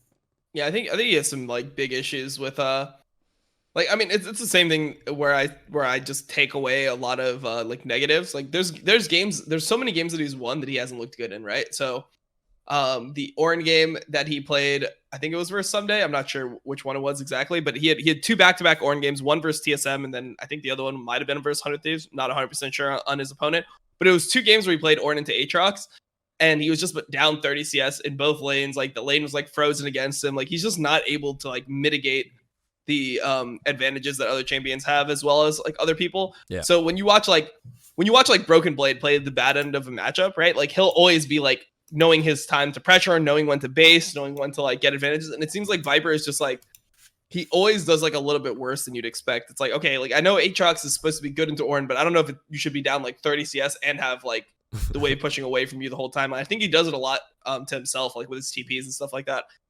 Also, the Camille game I thought was really, really poor from him, where they played Camille into Kumo's Aatrox, and I have Kumo's the worst top laner or the second worst top laner in the league, like one of the bottom tier. Like I think that there's a gap between Viper and up. Like I feel like Broken Blade, Licorice, and Someday are like top three, and then like 4 through 8 is like pretty close. And then I think that like Kumo and Ruin are just dog shit. Like they're just fucking animals. So that's how I view this list. So I don't think he's like animal tier, but he's animal tier. Yeah, he's not animal tier. He's better than the animals, but like not by enough. Like where I'm like, come on, dude. Like you're getting counter pick into Kumo like shit on him. He's the missing link. Yeah. Not fully human, not fully ape, but right in between. Yeah, no, like I want him to just do better in a lot of these games. Like that being said, I feel like he's just a good team player. You know, like he's there for the team. You know, he's willing to sacrifice, but he's almost like too willing to sacrifice. And that's where I like the conundrum for Viper is for me. It's like, other than shitting on the opponents that are worse than him, he's doing what is necessary for this team to win. I personally wish that we could rate that higher, but he's losing by more than he should, though. That's the point that Dom's making. Yeah. Yes, like he's not the focal point of his team. Yes, he's not the reason why they're losing, but we would think and talk very differently about Viper if he was on another team. I think being on FlyQuest is definitely helping him. Well, he's not drunk, unlike our two other animal tier guys here. Yeah, he's playing sober. Ruin and Kumo. Kumo, high expectations and has not lived up to them. He had a decent start in like the first 2 weeks, but then since then it's just been, hey, you're bringing through the dumpster. Logo, what's with the Korean bias? Why is Ruin 9 and Kumo 10? This is something that LS talked about, and I actually agree with it to a certain point. He talks about how Ruin actually has good mechanics. He just doesn't know how to manage waves. He just does random shit. So he's just an idiot. Yeah, Great. he's actually an idiot. And the part I disagree on is like, unless it's like, well, you can just teach him like how to wave manage. You can teach him how to team fight. Like those things are extremely hard to teach. Like conceptually, wave management isn't very hard. Conceptually, like team fighting isn't very hard. It's actually applying it in game, applying it in the right situation. But I do think Ruin actually does have decent mechanics. And like seeing Ruin from last year, it's really fucking hard to put him 10th. And I guess it's not a vendetta against Kumo, but I do think Kumo is like so overrated from the C9 days. And when I watch EG games, it's very similar to the Viper situation, but just a little worse. I think Kumo's mistakes are a lot more apparent, and he's on a better team than Ruin is, and he's still giving this kind of performance. I mean, I just think that like Ruin in general has just been such a merciless inter. Like he just won't fucking stop for like anything. Like I just like I don't know why it just always is like this, but like people are gonna be like, oh, you hate him because he inted you. I don't even consider that in this. Like just based off his LCS performances, like what games has he played well in? Like every single time you give him like a counter, like dude, he gets the counter pick Silas into Broken Blade's Orin and is just getting like dicked for fucking 50 CS in lane. Plays Soraka into Kumo's set, right? And you look at every other Soraka that's played into set, and it's always like the Soraka's down 10 to 20 CS, but has ulti for the team at all times. Mm-hmm. When he plays into Kumo, which is the other guy I'm comparing it to in the animal tier, he's getting behind by 50 CS in lane and having to perma ult himself, so he never has ulti for the team. Like it just always seems like there's some way where he just gets so unreasonably behind in every lane. Well, not much good I can say on Ruin this split, other than mechanics. Dude, what? Like, I don't even buy this mechanics shit because mechanics is like mechanics. He got rank 1. He needs to do something right to get rank 1, right? You have to give him some credit. He has some mechanics, right? Like, he didn't fucking fall down the stair and ended up rank 1. He had to do something. Rank 1 is more about mental fortitude than it is about actual skill. There's players that probably can't get rank 1. Excuse me. Like there's players like Soaz that I don't think could ever get rank 1 because he just mental booms every game. Mm-hmm. But I would still, and like Broken Blade's the same way. Like I don't know if Broken Blade could get rank 1. I don't know if he could tolerate NA solo queue enough to get rank 1. But I would rather take both those players in a heartbeat over Ruin. Like I swear to God, like solo queue is so much more in NA about being patient and always believing you can win and always just like trying than it is about like actually being skilled. Like if it was rank 1 EUS, maybe I'd put more respect on it. But like rank 1 NA, it's always been the same. Like, yeah, I felt the same way. Like, fuck, I've been rank 1 before. And when I was rank 1 in NA, it was all because I just tried the entire game, every game. Like, it's all about like how willing are you, like how quick are you willing to FF? Like if things are going bad at 15 minutes and you're just telling your team to FF or you're like typing to your teammates. He's on like, CLG, that's a very important skill to have, to not give up despite a shitty early game, a shitty mid game, and a shitty late game. Yeah, true. And you're seeing how little that matters when everyone else is trying to do that, like they are in LCS. So it's different situations. Just in case you're wondering, the player behind Kumo that they currently have on their roster is Deus, who was coached by the one. No, behind Kumo is Brandini, and behind Ruin is Deus. Did I say right. Evil Geniuses? Sorry, I meant Ruin. The player behind Ruin is Deus. Behind who is terrible. Like he's not looking good in Academy either. Yeah, he's getting shit on in Academy. He just changed from mid lane to top lane this split. So that swap isn't happening. Yeah. So no Swapperinos, no reprieve in sight here for CLG unless they, of course, buy solo. Take him off the streets. Get him off the streets. Head on over not to drinking, the unemployment center. Queue. Like, just put a fucking muzzle on him whenever he plays solo queue. Just let him be. Or go get my boy Sam. Go get Sam. Give Sam another opportunity. Sam has a buyout. Solo Wait, doesn't. Smoothie is fucking 1400 LP. Yeah. Jesus Christ. Dude, CLG players must feel so good whenever they play solo queue. Do you know that feeling where scrims are so shit and you need to tell yourself, I'm still a good player. So you try really hard in solo queue and you win in solo queue. You're like, oh, I'm still a good player. Oh, it's my teammates. That's literally what I did when I got fucking banned. When I got banned in season 2, that was the first thing I did was get rank 1, and I'm like, look, I swear, it's just Riot holding me back. I'm still good, I promise. Yeah, I'd rather play with these Twitch rivals AD carries than Stixay right now. Okay, all right, calm down. I always gotta get the plug. I gotta get the plug in there. I think Janet did a great job in Twitch rivals. I still think that Stixay is probably a little bit better at AD carry than Janet. Not 100% sure. Like, we'd have to play it out and see, but that's right. That's just what I believe. All right, so that is the top lane tier list here for Facecheck 2020. We'll come back at you next week with a different tier list. To close things out, let's head on over to Tweet of the Week, and it involves one of us. And by one of us, it's obviously Dom, because he always likes picking fights with people. So an arrow tweeting out. How is this picking a fight? Like, what is this picking? How is this picking a fight? I think this is better at picking a fight, and Dom actually fighting back. Dom fighting back. Okay. Oh, yeah. No, I'm not letting... I never let shit drop.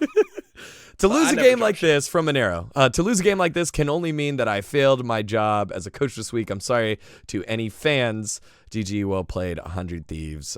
So Nero doing the honorable coaching thing to have that up and tweet that out after taking the L. Let's give a little bit more context to the situation. This was GGS versus 100 Thieves, where GGS is fucking dying. They're like dropping like flies. 8 solo deaths. Like the highest we've ever seen. Maybe. I don't know. Probably one of the highest we've ever seen. The highest we've seen the split. 8 solo deaths. So 8 solo deaths in that game. It was after 2 weeks of good Keith. Bad Keith returned and just walked into the enemy team asking for them to win, which they did.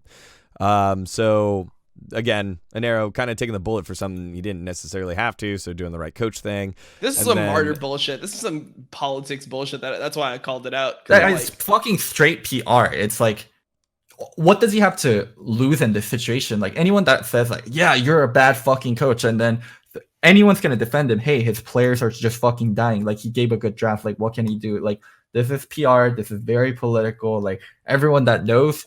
Mm-hmm. Yeah. I mean, for me, the thing that I felt was so ironic from Veteran is like when H2K was 2-16, I didn't see him like on Twitter being like, yo, this is all my bad. I'm just a fucking horrible coach. I'm actually just the worst coach in the history of LEC. Like, that wasn't his opinion then. So why is this suddenly the opinion where it's like, oh, well, like the coach like needs to be a part of everything, because like the coach sees VODs and scrim reviews, like, and everything. Like, if there are gameplay issues, it's always somehow related to the coach. It's like, that's just not true, man. Like, I've been on teams where people just like refuse to listen to the coach. And what the fuck is the coach going to do? Like, he's making a straw man. Any coach that doesn't put gameplay on themselves too should be immediately ignored. Props to Inero. That's not what's happening. Inero, like, we're not comparing like Inero and coaches that says none of the gameplay is my fault. We have a game where like his whole team entered. Yeah, his whole team entered, and Inero's taking blame. Like, it is so fucking obvious like what's going on. Inero's taking heat off his players and like taking blame where he shouldn't be. And Veterans like, yeah, this is great. Like, props to Inero. Like, coaches should be responsible for gameplay also. It's like, what the fuck are you saying, dog? Like, this is not the situation. Well, so my question, is what would you rather have had Inero to say? I understand why you're shitting on Veteran, but no, we know what Inero's doing, right? Why does he need to say anything? He's playing politics. Yeah, like, he's playing politics, and then we're playing great into the politics. Yeah, it looks great being the martyr, right? It's like if I like went like I played LCS game and I was like the best performing member of my team, and then we lose, and then it's like, my bad, guys. Like, I was the one that was ahead, so it was my job to carry, and I failed. And it's like, what the fuck? Like, these motherfuckers inted me. Like, that's what actually fucking happened. And of course, everyone will be responding like, no, Dom, like, you actually played really well that game. It was really just like your fucking team trolling, and like they just made like, what are you supposed to do in that situation? Like, it makes you look good, but like at the end, like, I just care about what's honest. And there's no way that you can look at that game and you cannot put the blame majority on the players. Like, almost 100% is on the players.